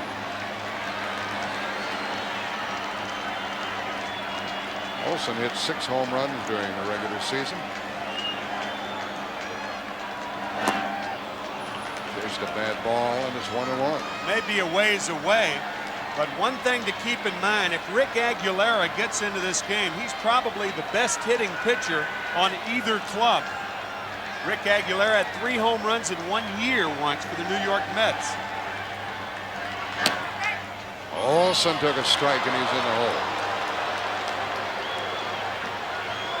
Minnesota pitchers don't pitch around anybody, do they? They're coming after Olson with 2 out. 2-2.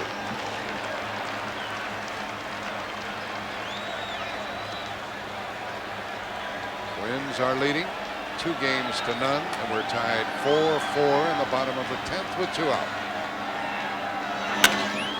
And a hit into left center. Puckett playing deep.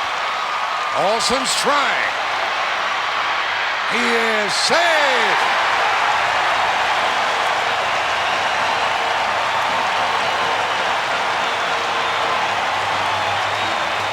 See that stuff about outfielders playing deep? It has to be modified. You can't play so deep that if the ball is hit almost straight away that you have no chance, that it's too long a throw. Puckett over several steps, and he was so deep that his throw is so long that Olson has a double. You want to play deep, but not too deep to where when you get a ball, it's too long a throw. Olson in there with a double. And it puts it up to Mark Lemke with 2 out. Ball 1. Belliard follows him in the batting order, and they have a base open. So Lemke might have to go searching for something to hit.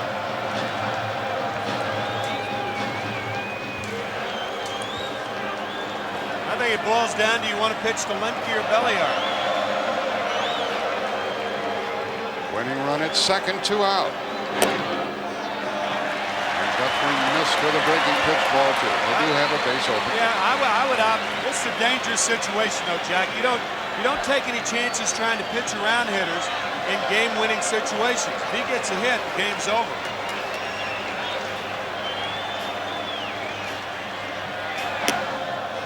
That's ball 3.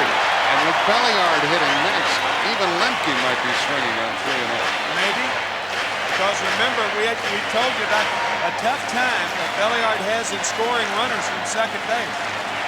Even though he's done that once tonight. He was taking all the way, and it's 3-1. We've emphasized in this postseason how the little guys come to the fore so often.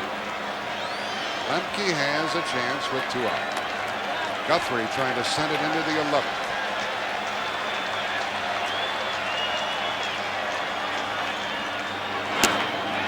And it's going to be up to Belliard. But they're going to call him back.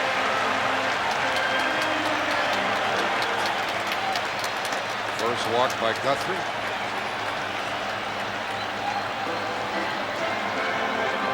7 walks given to Atlanta tonight. Your attention, please, for Atlanta. Batting for Rockville, Billiard, There's the chief executive of the Braves, President Stan Kasten. Casting his eyes elsewhere. Behind the left field wall, pacing, worrying.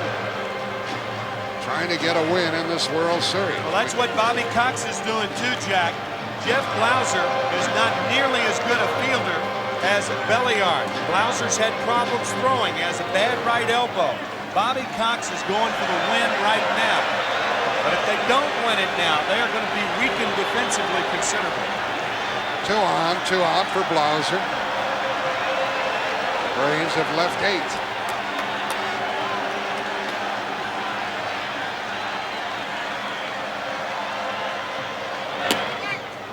Guthrie gets ahead on the count. Blauser is 0 for 2 with a bat. There's Olson on at second. He's the winning run. Harper goes out to talk with Guthrie.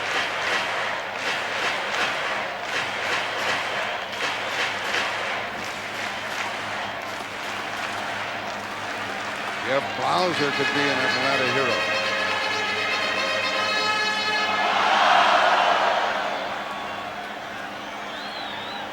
Takes a hit. 2 on, 2 out, 4-4, bottom of the 10th.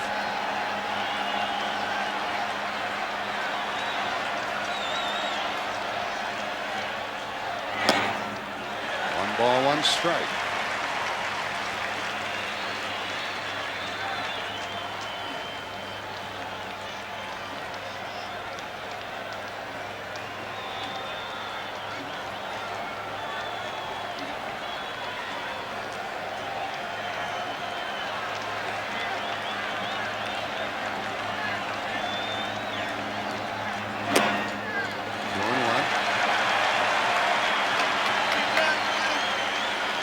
pitcher due up next, Stanton. Guthrie has a base open, albeit third base.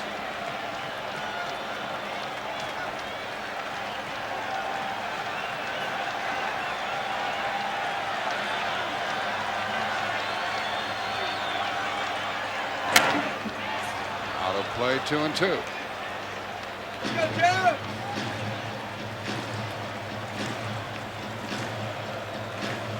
Olsen's double with 2 outs and nobody on. You see Kirby Puckett playing deep to prevent the double, and because he was deep, he caused the double.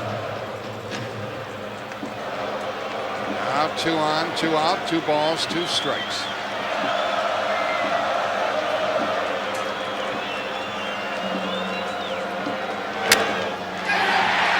Second baseman has it. We're going into the 11th inning. The Braves leave 2. They have left 10. 11th inning coming up. We're still tied at 4.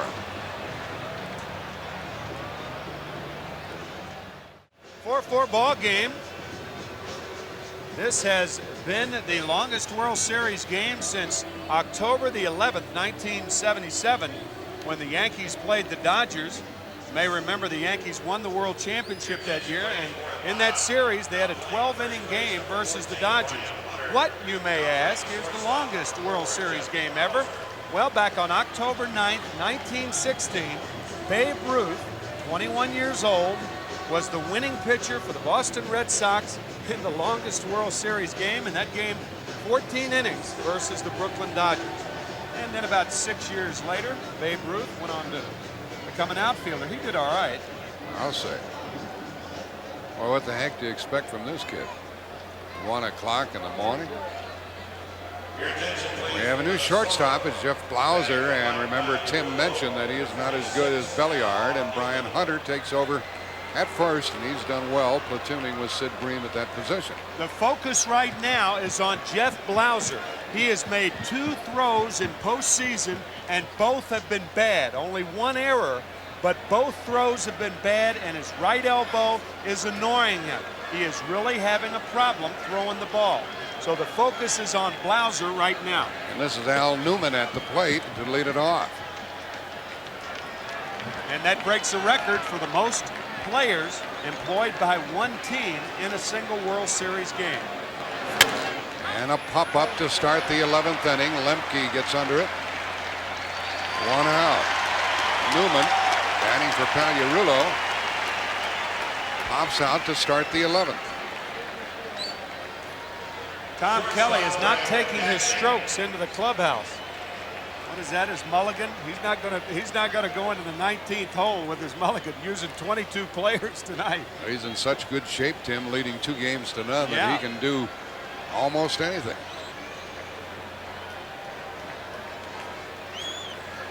Here is Gagne. Gagne is 0 for 4 and 2 for 10. And a threat as Stanton gets a strike in there. Mike Stanton working his 2nd inning. He's the 3rd Atlanta pitcher. And he's due to lead off in the bottom of this inning. He gave up a single and an intentional walk in the 10th. And that's strike 2.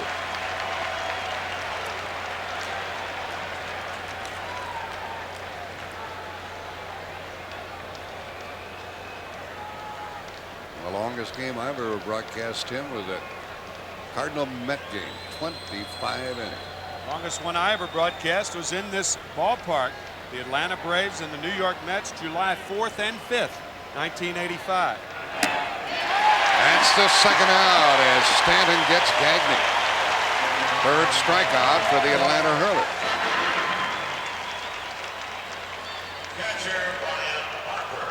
Well, happy Wednesday, everyone. We're at Atlanta's Fulton County Stadium, deep in the heart of Dixie, and we're 4-4 in the top of the 11th inning. Tim McCarver and Jack Buck.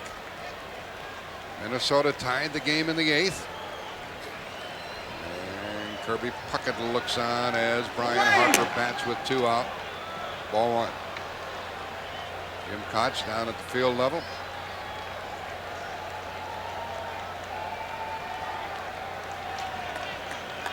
Harper has been on base twice. He pops it up. That sends us to the home half of the 11th inning.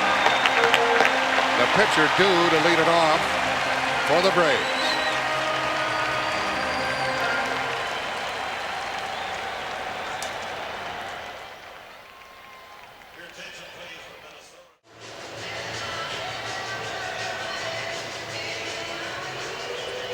Twins have out-hit Atlanta 9-6. Each team has made an error. The error by the Braves really hurt. It preceded a home run by Chili Davis that tied the game in the 8th. Al Newman, who used to play in this park as a member of the Montreal Expos, takes over at third base. He's the third player at that position tonight. That's the only change for the Twins. And they still have Mark Guthrie on the hill, their 6th pitcher of the night. He worked the 10th, got into 2-out trouble when Olsen doubled. He gave a walk to Lemke, and then they got the pinch hitter Blousy.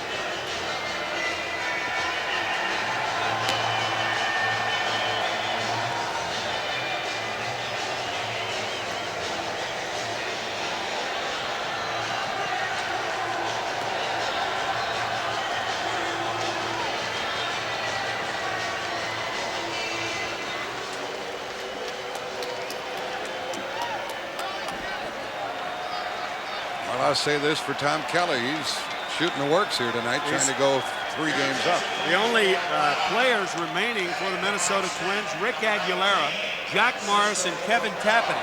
Now, Tapani worked on Sunday night. Morris will work tomorrow night. Rick Aguilera, really the only able body, and Tom Kelly probably hoping now that nobody goes down on him, because if something happens, if someone gets injured, there's Jack Morris charting for tomorrow night. Tonight's game, that's right. Fell into one. First pitch is a ball to Francisco Cabrera. But if someone gets hurt, Rick Aguilera will be a position player. Cabrera pinch hitting and had a big swing, but fouled it back, and it's 1-1. Sprinkled among the many heroics of the Atlanta Braves season, back on October 21st, a 3-run homer by Francisco Cabrera to tie the game off Rob Dibble. And he lines it to Knobloch for the first out in the 11th inning. His first postseason at bat, he hits a scorcher towards second, and Knobloch was there, but that was the 3-run homer that tied it. And Atlanta, here it is one more time, Rob Dibble on the mound, 9th inning. Atlanta went on to win it in 13 innings. That was a memorable game for Atlanta, as was the Justice home run at Cincinnati. The batter now is Keith Mitchell. He's had 1 at bat and he's 0 for 1. Playing left field where Lonnie Smith started. Smith had a home run and was 1 for 4.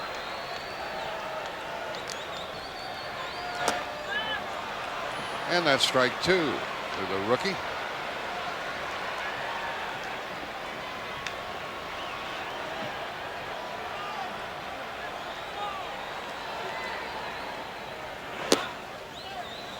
One and 2. It was Erickson, then West, then Leach, Bedrosian, Willis. Guthrie came on in the 10th, working in the 11th. And he gets the second out of the inning. And his first strikeout. Guthrie looks like a tough assignment. All arms and legs. He's 6'4", 196 pounds. Got that high leg kick, and often what you see is not what you get. You have a tendency to swing in his motion instead of the ball. Now you're the hitter. Look at the high leg kick. Now that gangly motion, it looked like a splitter there, and Mitchell is down on strikes. Batter is Terry Pendleton. He has walked twice, 1 intentionally, and he's 0 for 3, and 2 out of 11 in the series. And in the hole, strike 1.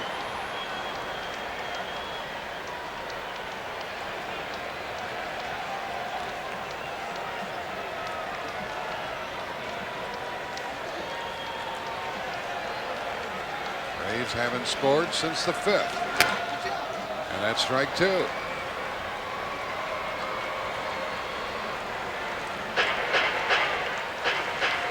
Pendleton trying to get on base ahead of Ron Gant here with 2 out.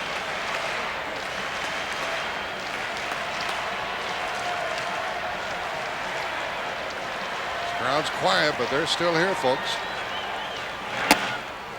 1 and 2. They're not walking out on this one. 4-4, 11th inning. It's past midnight here in Atlanta. And this one is yet to be determined. 2 and 2.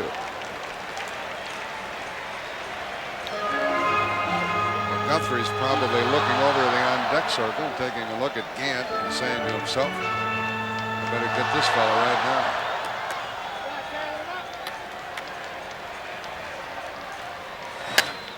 Pendleton hits it to Herbeck, and down in order go the Braves in the 11th inning.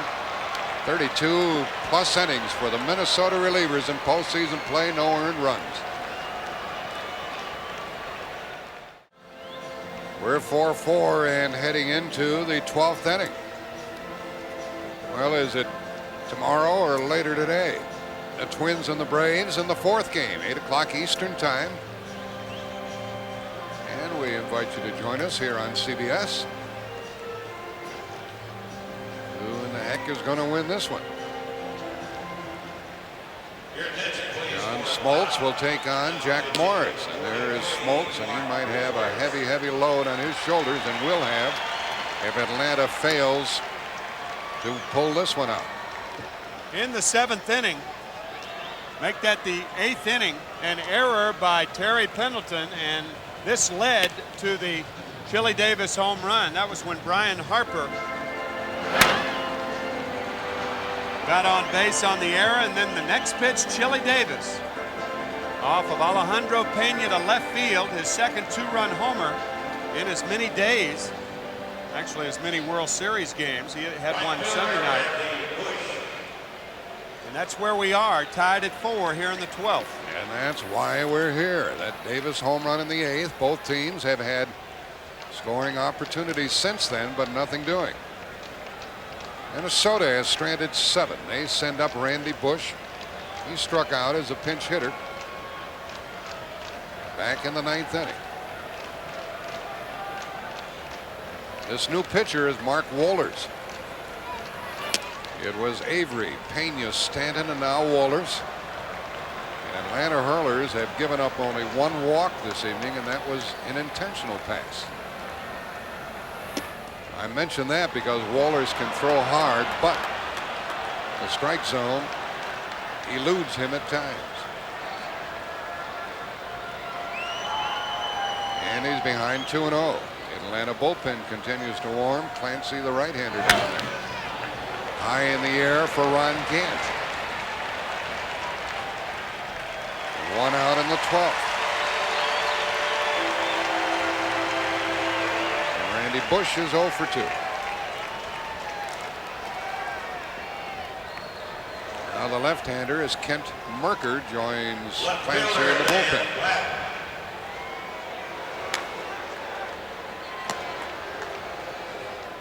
The number 3, 4, and 5 hitters will bat in the bottom of this 12th inning. Meanwhile, the top of the order represented by Dan Gladden. He's had a single, a triple. The leadoff single in the 10th inning was wasted by the Twins. And back in the 7th, he narrowly missed a 3-run homer.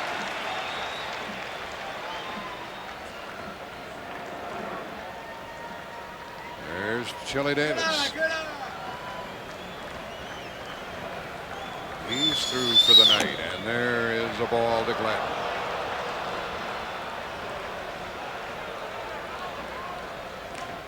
Twins leading 2-0. They're still sitting pretty no matter what happens in this one, and if they happen to win it. There's ball 2. Here's Jim Cott. Well, Tim was mentioning about John Smoltz hanging around in the starting pitchers. Now Jack Morris sitting over there with the sneakers on, but not John Smoltz. Just in case they need a pinch runner, he's ready, so he'll probably hang around for a little while. You never know in a game like this. How far are we going to go? Gladden hits it hard to right for his third hit of the evening. Gladden singles with one out here in the 12th.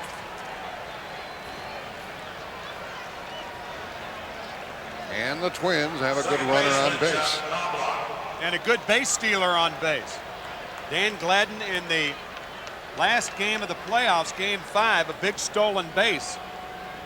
Stealing second base and then scoring the go-ahead run, and then a single by Hrbek. And the Twins won it 8-5 in beating Toronto. So look for Gladden to run sometime during this count.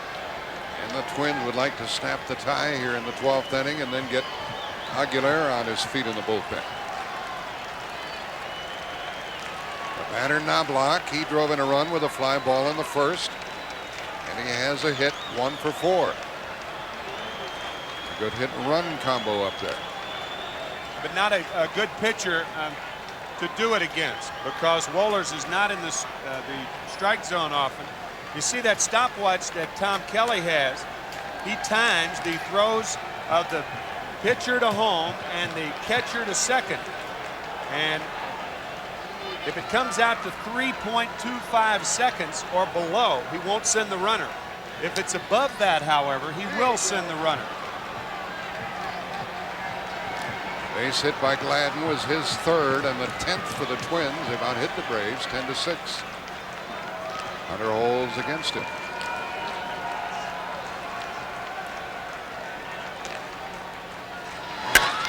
Double play ball. Whoa! Right through Lemke. And it's first and third with only one out for the Twins.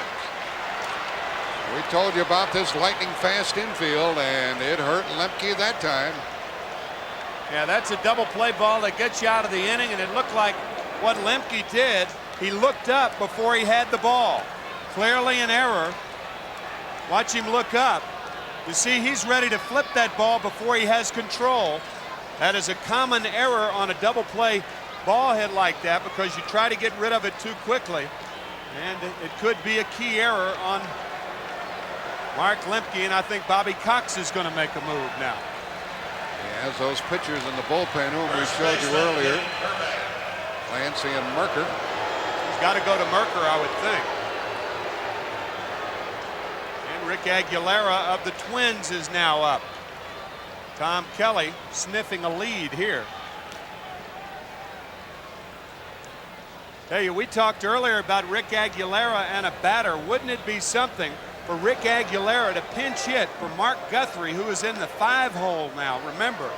So if they get Hrbek, you might see a walk to Kirby Puckett to load the bases, even if runners are at first and third, just thinking ahead. And Aguilera is an excellent hitter. He's signed to play professional baseball as a shortstop. He was moved into the pitching spot, so everything determines how they get Hrbek. But if Merker can strike out Hrbek, they'll walk Kirby Puckett and get to either Aguilera or Guthrie. Wohlers leaves, and Kent Merker, the left-hander, comes in to take on Kent Hrbek. Kent Merker.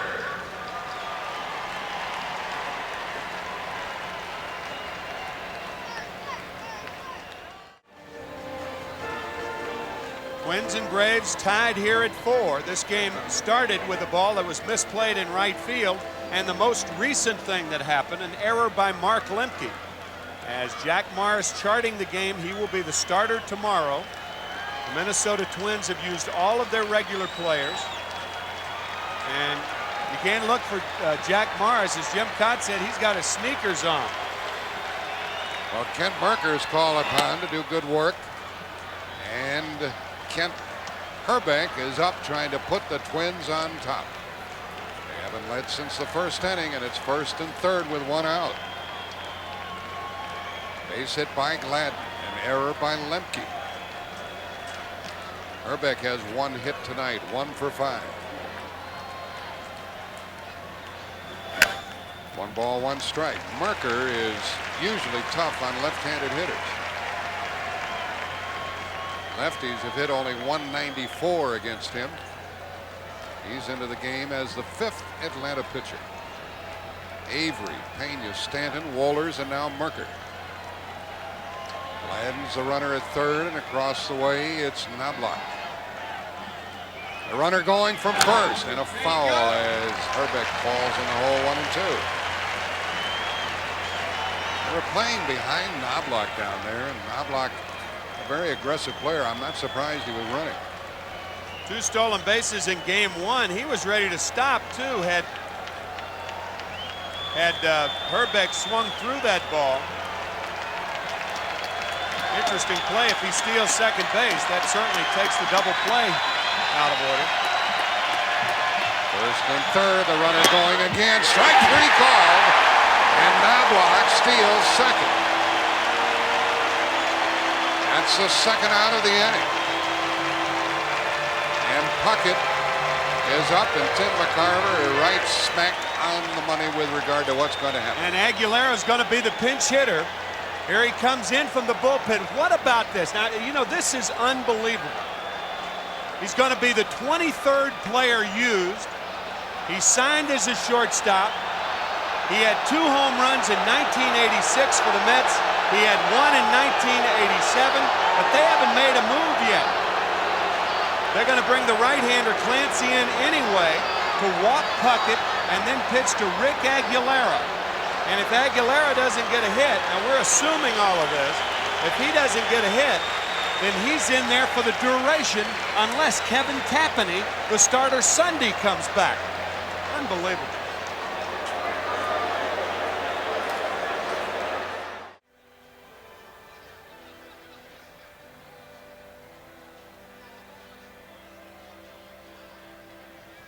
Here we go. Yeah.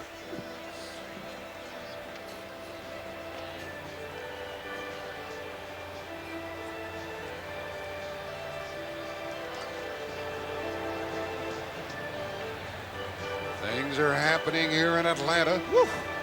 We're in the top of the 12th. We're tied at 4. The new pitcher is Jim Clancy.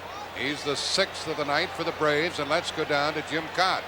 Well, Jack and Tim, you know, Smoltz and Morris might as well go to the bullpen warm-up. They're going to pitch a little later today anyway. What would an extra inning or 2 hurt? It's been done before in the old doubleheader days. That's right. Be like a split doubleheader, huh, Kitty? Exactly. They are going to walk Puckett.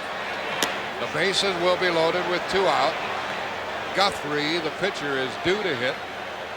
The score is still tied. And Rick Aguilera gets a bat and starts to swing on the sideline. This crowd booed lustily when Bobby Cox went out and took Merker out of the game and brought Clancy in. This is the first pitcher to pinch hit during the designated hitter era since 1973. That's when the DH came in. And Rick Aguilera is going to be a pinch hitter for the pitcher, Mark Guthrie. Now, the last pitcher to pinch hit in a World Series, Don Drysdale, game 2, and who did he face? Kitty Cott. You kidding me? This is great. You remember that game, Kitty? Oh, man, those are the days that pitchers look forward to those ABs. I remember it very well. Guthrie, the pitcher who was just lifted, had never batted in professional baseball. Aguilera is up with the bases loaded and 2 out. There's Jim Cott. 25 years in the big leagues. That's all. And Hall of Fame numbers. Yep. Got it. Here comes Aguilera. This pitcher has a .203 lifetime batting average. A single, an error, and a walk have loaded them up. Jim Clancy has to get him out to keep it tied. Aguilera will try to put his club ahead and then pitch the bottom of the inning. Woo! Ball 1. Has Jim Clancy ever been in a tighter spot than this?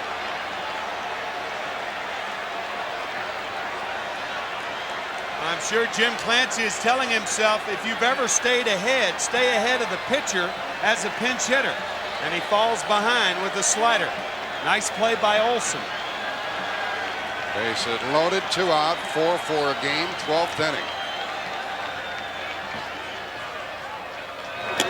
1-1.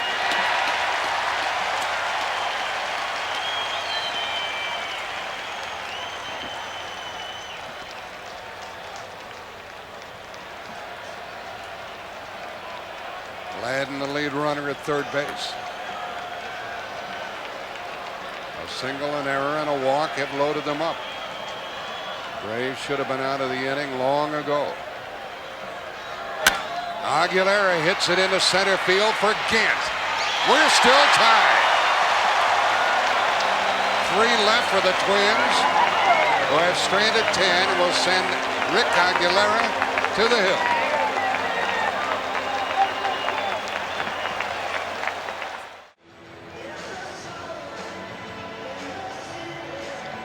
The action is terrific as we go into the bottom of the 12th inning. We're tied at 4 apiece. As we showed you, Ron Gant is going to lead it off. David Justice will follow. And then Brian Hunter, the number 3, 4, and 5 hitters. And if the Braves are going to win this one, they're going to have to beat a very good pitcher. Rick Aguilera follows Erickson, West, Leach, Bedrosian, Willis, and Guthrie to the mound. He's the 7th pitcher for the Twins. He got a pretty good at bat too, didn't he? Yeah, he did. He hit the ball hard, but it was right at him. And now Tom Kelly's problems are certainly mounting. He's used 23 players, and you can almost see it in his face. Look at him shaking his head. It looks like he's got an earpiece in. You can just imagine what he's thinking now. I mean, Rick Aguilera has only thrown 3 innings 3 times this year. That is max for him. You know, Kelly doesn't want him going that long, but if this game remains tied over the next several innings, they say baseball, one of the only team games without a clock. Well, it's imperative that if the Twins win it, they have to win it in a hurry to save, not only to win a ball game, but to save Aguilera's arm. Wonder how long he could go. There's Smoltz and there's Morris. They'll hook up tonight. We're on the air at 8 o'clock Eastern time with game 4. Morris is yawning. Aguilera tries to add to the string. The Minnesota relief pitchers have gone 32 2/3 consecutive innings without allowing an earned run in postseason play. West did his job. So did Leach. So did Bedrosian, Willis, Guthrie. And now Aguilera, who had 2 saves already in this series, is not in a save position, but he's in a win or lose situation. And if you think we're trying to trick you with numbers, those 32 2/3, you might say, well, those are earned runs. How many unearned runs has the bullpen given up? The answer is 2. Let's go to Jim Cobb. Jack and Tim, you know, the one thing, and I know from being in the bullpen with a lot of great short relievers, Bruce Sutter, Goose Gossage, they do not like to come in to tie games psychologically. First of all, they're not used to it. They're used to holding leads, not coming in and holding ties. I don't know what it is, but I know they don't like it psychologically. Ron Gant is 0 for 5. Lined out in the 7th, lined out in the 9th. And he flies it out into center field to Puckett, who trots to it and makes the catch for the first out in the home 12th inning. Gant in the 9th inning with 2 men on hit the daylights out of the ball right at the shortstop. Of course, there's been a lot of that in this game. There goes 1 out. And David Justice is up. He hit that 4th inning home run to snap a 1-1 tie. Put the Braves on top. They led 4-2 in the 8th. And Davis hit the home run. Ball 1. We've had home runs by Lonnie Smith and David Justice for Atlanta. Puckett a solo blast. And the 2-run homer by Chili Davis. 1 ball, 1 strike. Aguilera will throw you a little bit of everything, and he has some strong pitches. Good fastball, a slider, and the splitter has really made him a premier reliever. He picked it up right before the trade that sent him to Minnesota in the Frank Viola deal. Justice gets a hit with 1 out here in the 12th inning.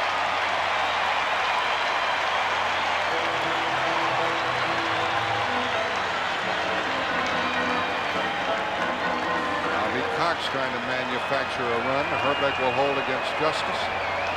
And I think that's exactly what the Braves have to do, Jack. I think they have to manufacture the run. They're not hitting the ball well. And I think what Bobby Cox needs to do right now is pick a situation where he can send the runner and hope Hunter finds a hole somewhere. Sid Green started at first base. Hunter came on. Pinch hit in the 10th, stayed in the game. He's 0 for 1. What would that situation be? Well, possibly if Aguilera falls behind Hunter 1-0 or 2-0, they may send Justice. Teams do run a lot against the Twins. Justice stole 8 bases over the regular season. He's not extremely fast. He's over there with 1 out. Now the crowd comes back to life.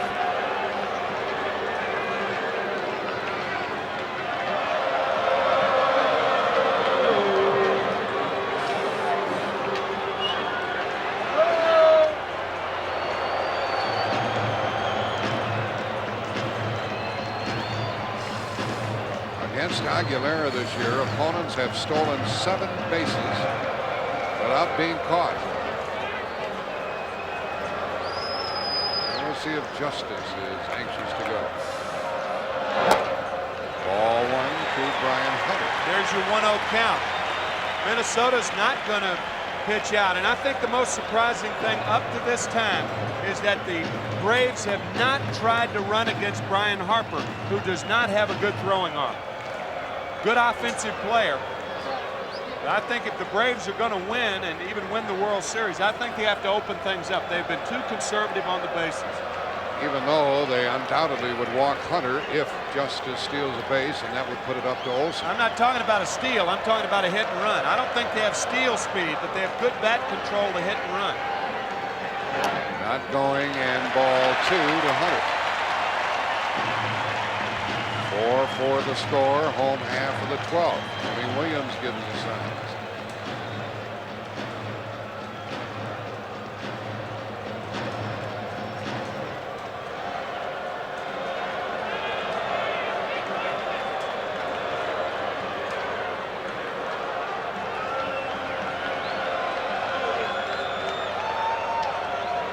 Justice is going, and a fly ball foul. What Bobby Cox had in mind, he worked the count to 2-0, and if you can do it 2-0, you can do it 2-1. Probably thinking that no way Tom Kelly's going to pitch out here.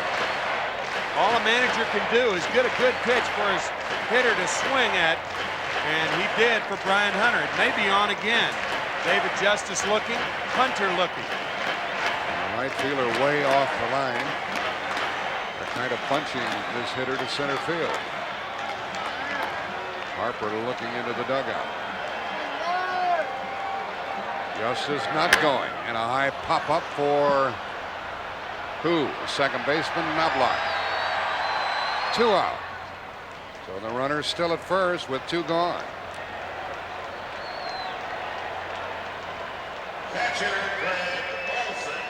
Brian Hunter just under it, and obviously frustrated. Braves went down in order in the 11th. They left 2 men on in the 10th. They left 2 men on in the 9th. And a runner at first, 2 out here in the 12th. And it's up to Greg Olson.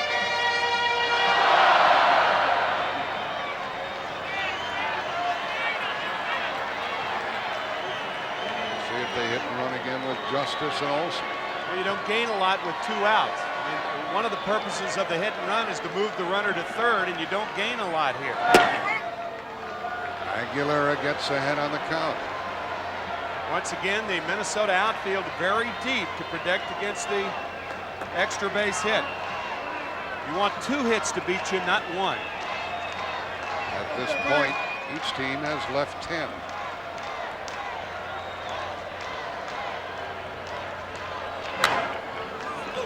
Olson hacking at it, finds himself with a strike 2 count. He has walked twice and doubled. Each team has left 10 and no one has left early. This is a marathon. We're in the 12th inning of the 3rd game of the series.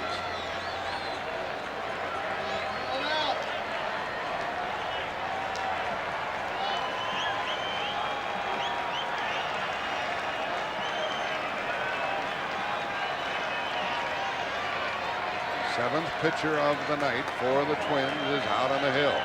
Runner going. Ball 1 and a stolen base, and the winning run's in scoring position.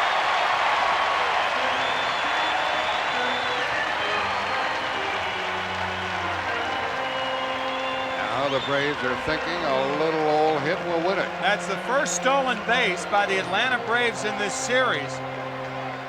Ryan Harper does not have a good throwing arm. It's to the 3rd base side, and Justice has second stolen.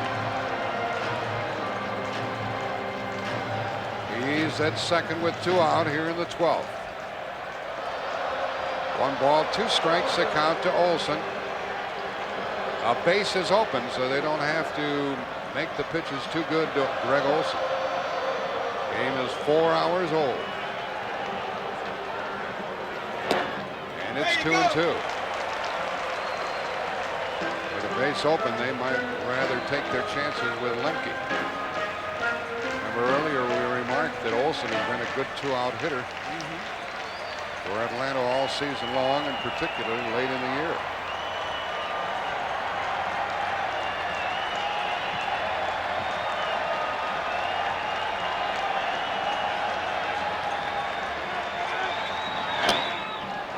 Ball 3. 3-2.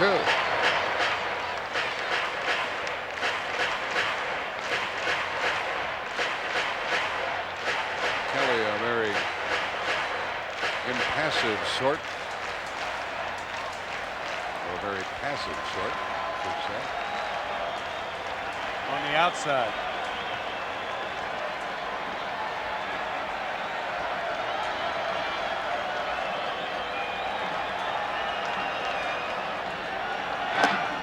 Ball 4 puts Olson on.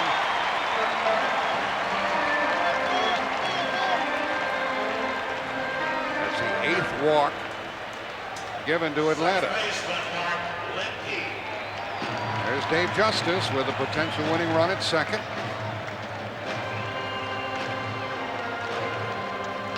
Joined on base by Olson. And Mark Lemke, who almost was a GOAT in the top of this 12th, can be a hero in the bottom of the inning. He has walked and he has singled. And he popped out with 2 men on. So he drew the walk in the 10th inning.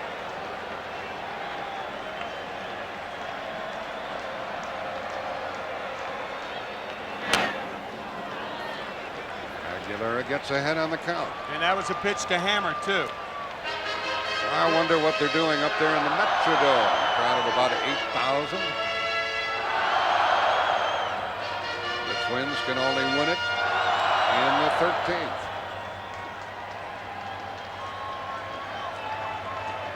Hitting room up the middle for Lemke.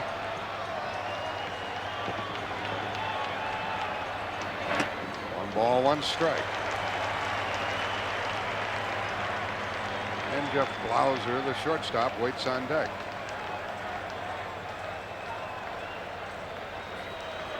There he is.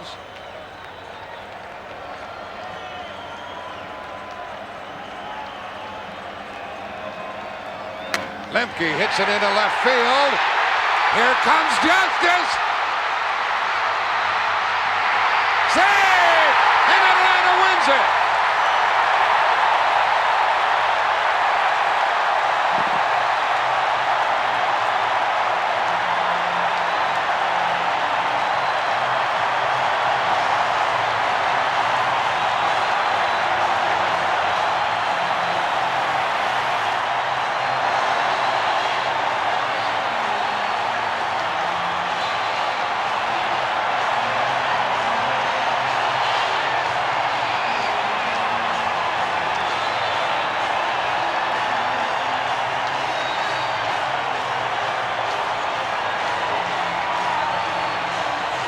remember our theme yesterday. We said think small, because it seems like the little men have become the big men in this series. Leyes, Gagne, and now Lemke. The throw by Gladden. Too late. And the Braves win their first World Series game ever.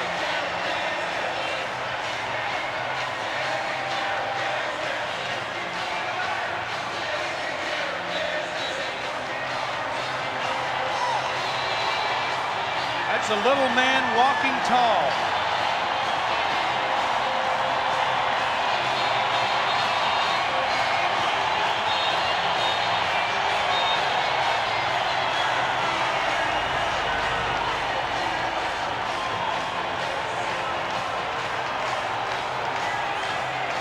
We're going to hear from Pat O'Brien. We'll return to Atlanta's Fulton County Stadium after this message and a word from your local station. High 4-12, Atlanta wins it.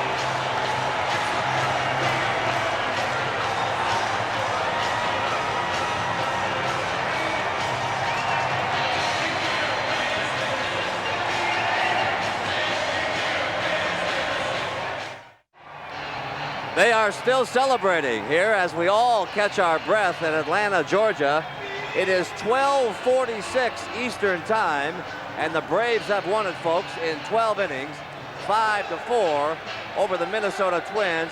It was some baseball game tonight and this morning. And the Chevrolet player of the game, guess who? Mark Lemke of the Braves, and Chevrolet will donate $1,000 on his behalf to the Special Olympics. And among the cheering crowd and people who are still standing here, happy that the Braves have won their first World Series game, down there on the field is Jim Cott with a couple of happy guys, I would gather, Kitty. Boy, you talk about a game exhilarating, I mean exciting, up and down, and I'm numb. Are you numb? Completely. I still haven't figured out what happened yet. Maybe it'll sink in a little bit later up in the clubhouse. I'll tell you what happened. You got a base hit to left field. Do you remember a bigger moment in your career? No, that had been the biggest hit of my career right now up until this point, and boy, I'm just completely thrilled with it. Get some rest and come back out, not tomorrow, but a little later today. And let me ask this guy, John Smoltz, you're pitching tomorrow. What are you still doing here? Why aren't you home getting your rest? Well, I was watching Jack Morris. He hadn't left yet, but I was possibly going to be used. You never know in a game like this, and I didn't want to miss it. You run out of chart. You run out of spaces on the chart after a while. You had to forget that and just watch the game. Yeah, I had to turn the chart over a couple times and just trying different things with rallies, something. Do something to change your luck. And this team's relentless, and hopefully this will make my night a lot easier and we can tie it up tomorrow. What does this do to your adrenaline and your emotions right now, sitting through a game like this that was unbelievable? Well, it's a game that you think at one point you've got it, and then all of a sudden, they tie it up, and then there's a situation where you might lose it, and it's like a teeter-totter, and that's what we've been doing all year, but we seem to keep coming up with big hits, and like I said, Steve's done a great job, and this team has made it easier for me to sleep tonight. We'll teeter-totter back here a little later today. John Smoltz and Jack Morris. Pat? Well, I'll be back here a little later today. Tim McCarver mentioned, and we did mention, that it was the Braves' first win. The first World Series win since October 5th. What were you doing in 1958 when Warren Spahn shut out the Yankees 3-0? That finally does it for this game 3 for all of us at CBS Sports. I'm Pat O'Brien saying good morning from Atlanta. Once again, our final score in 12 innings, the Atlanta Braves 5, the Minnesota Twins 4. And so the Atlanta Braves have cut it to 2-1. Join us again later tonight for Game 4. It'll be Jack Morris for the Twins and John Smoltz for the Braves.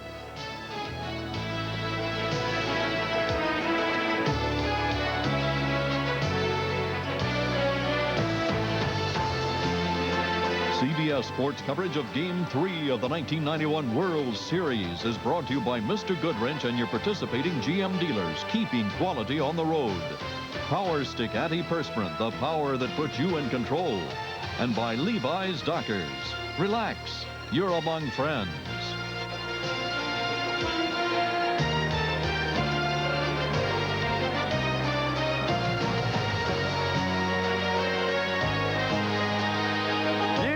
Watching the World Series on CBS Sports, the home of baseball's biggest and longest games.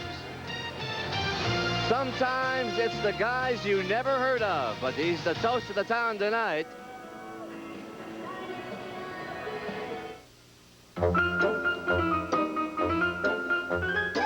This unofficial moment in our national pastime is brought to you by the official airline of Major League Baseball, United. Come fly the friendly skies.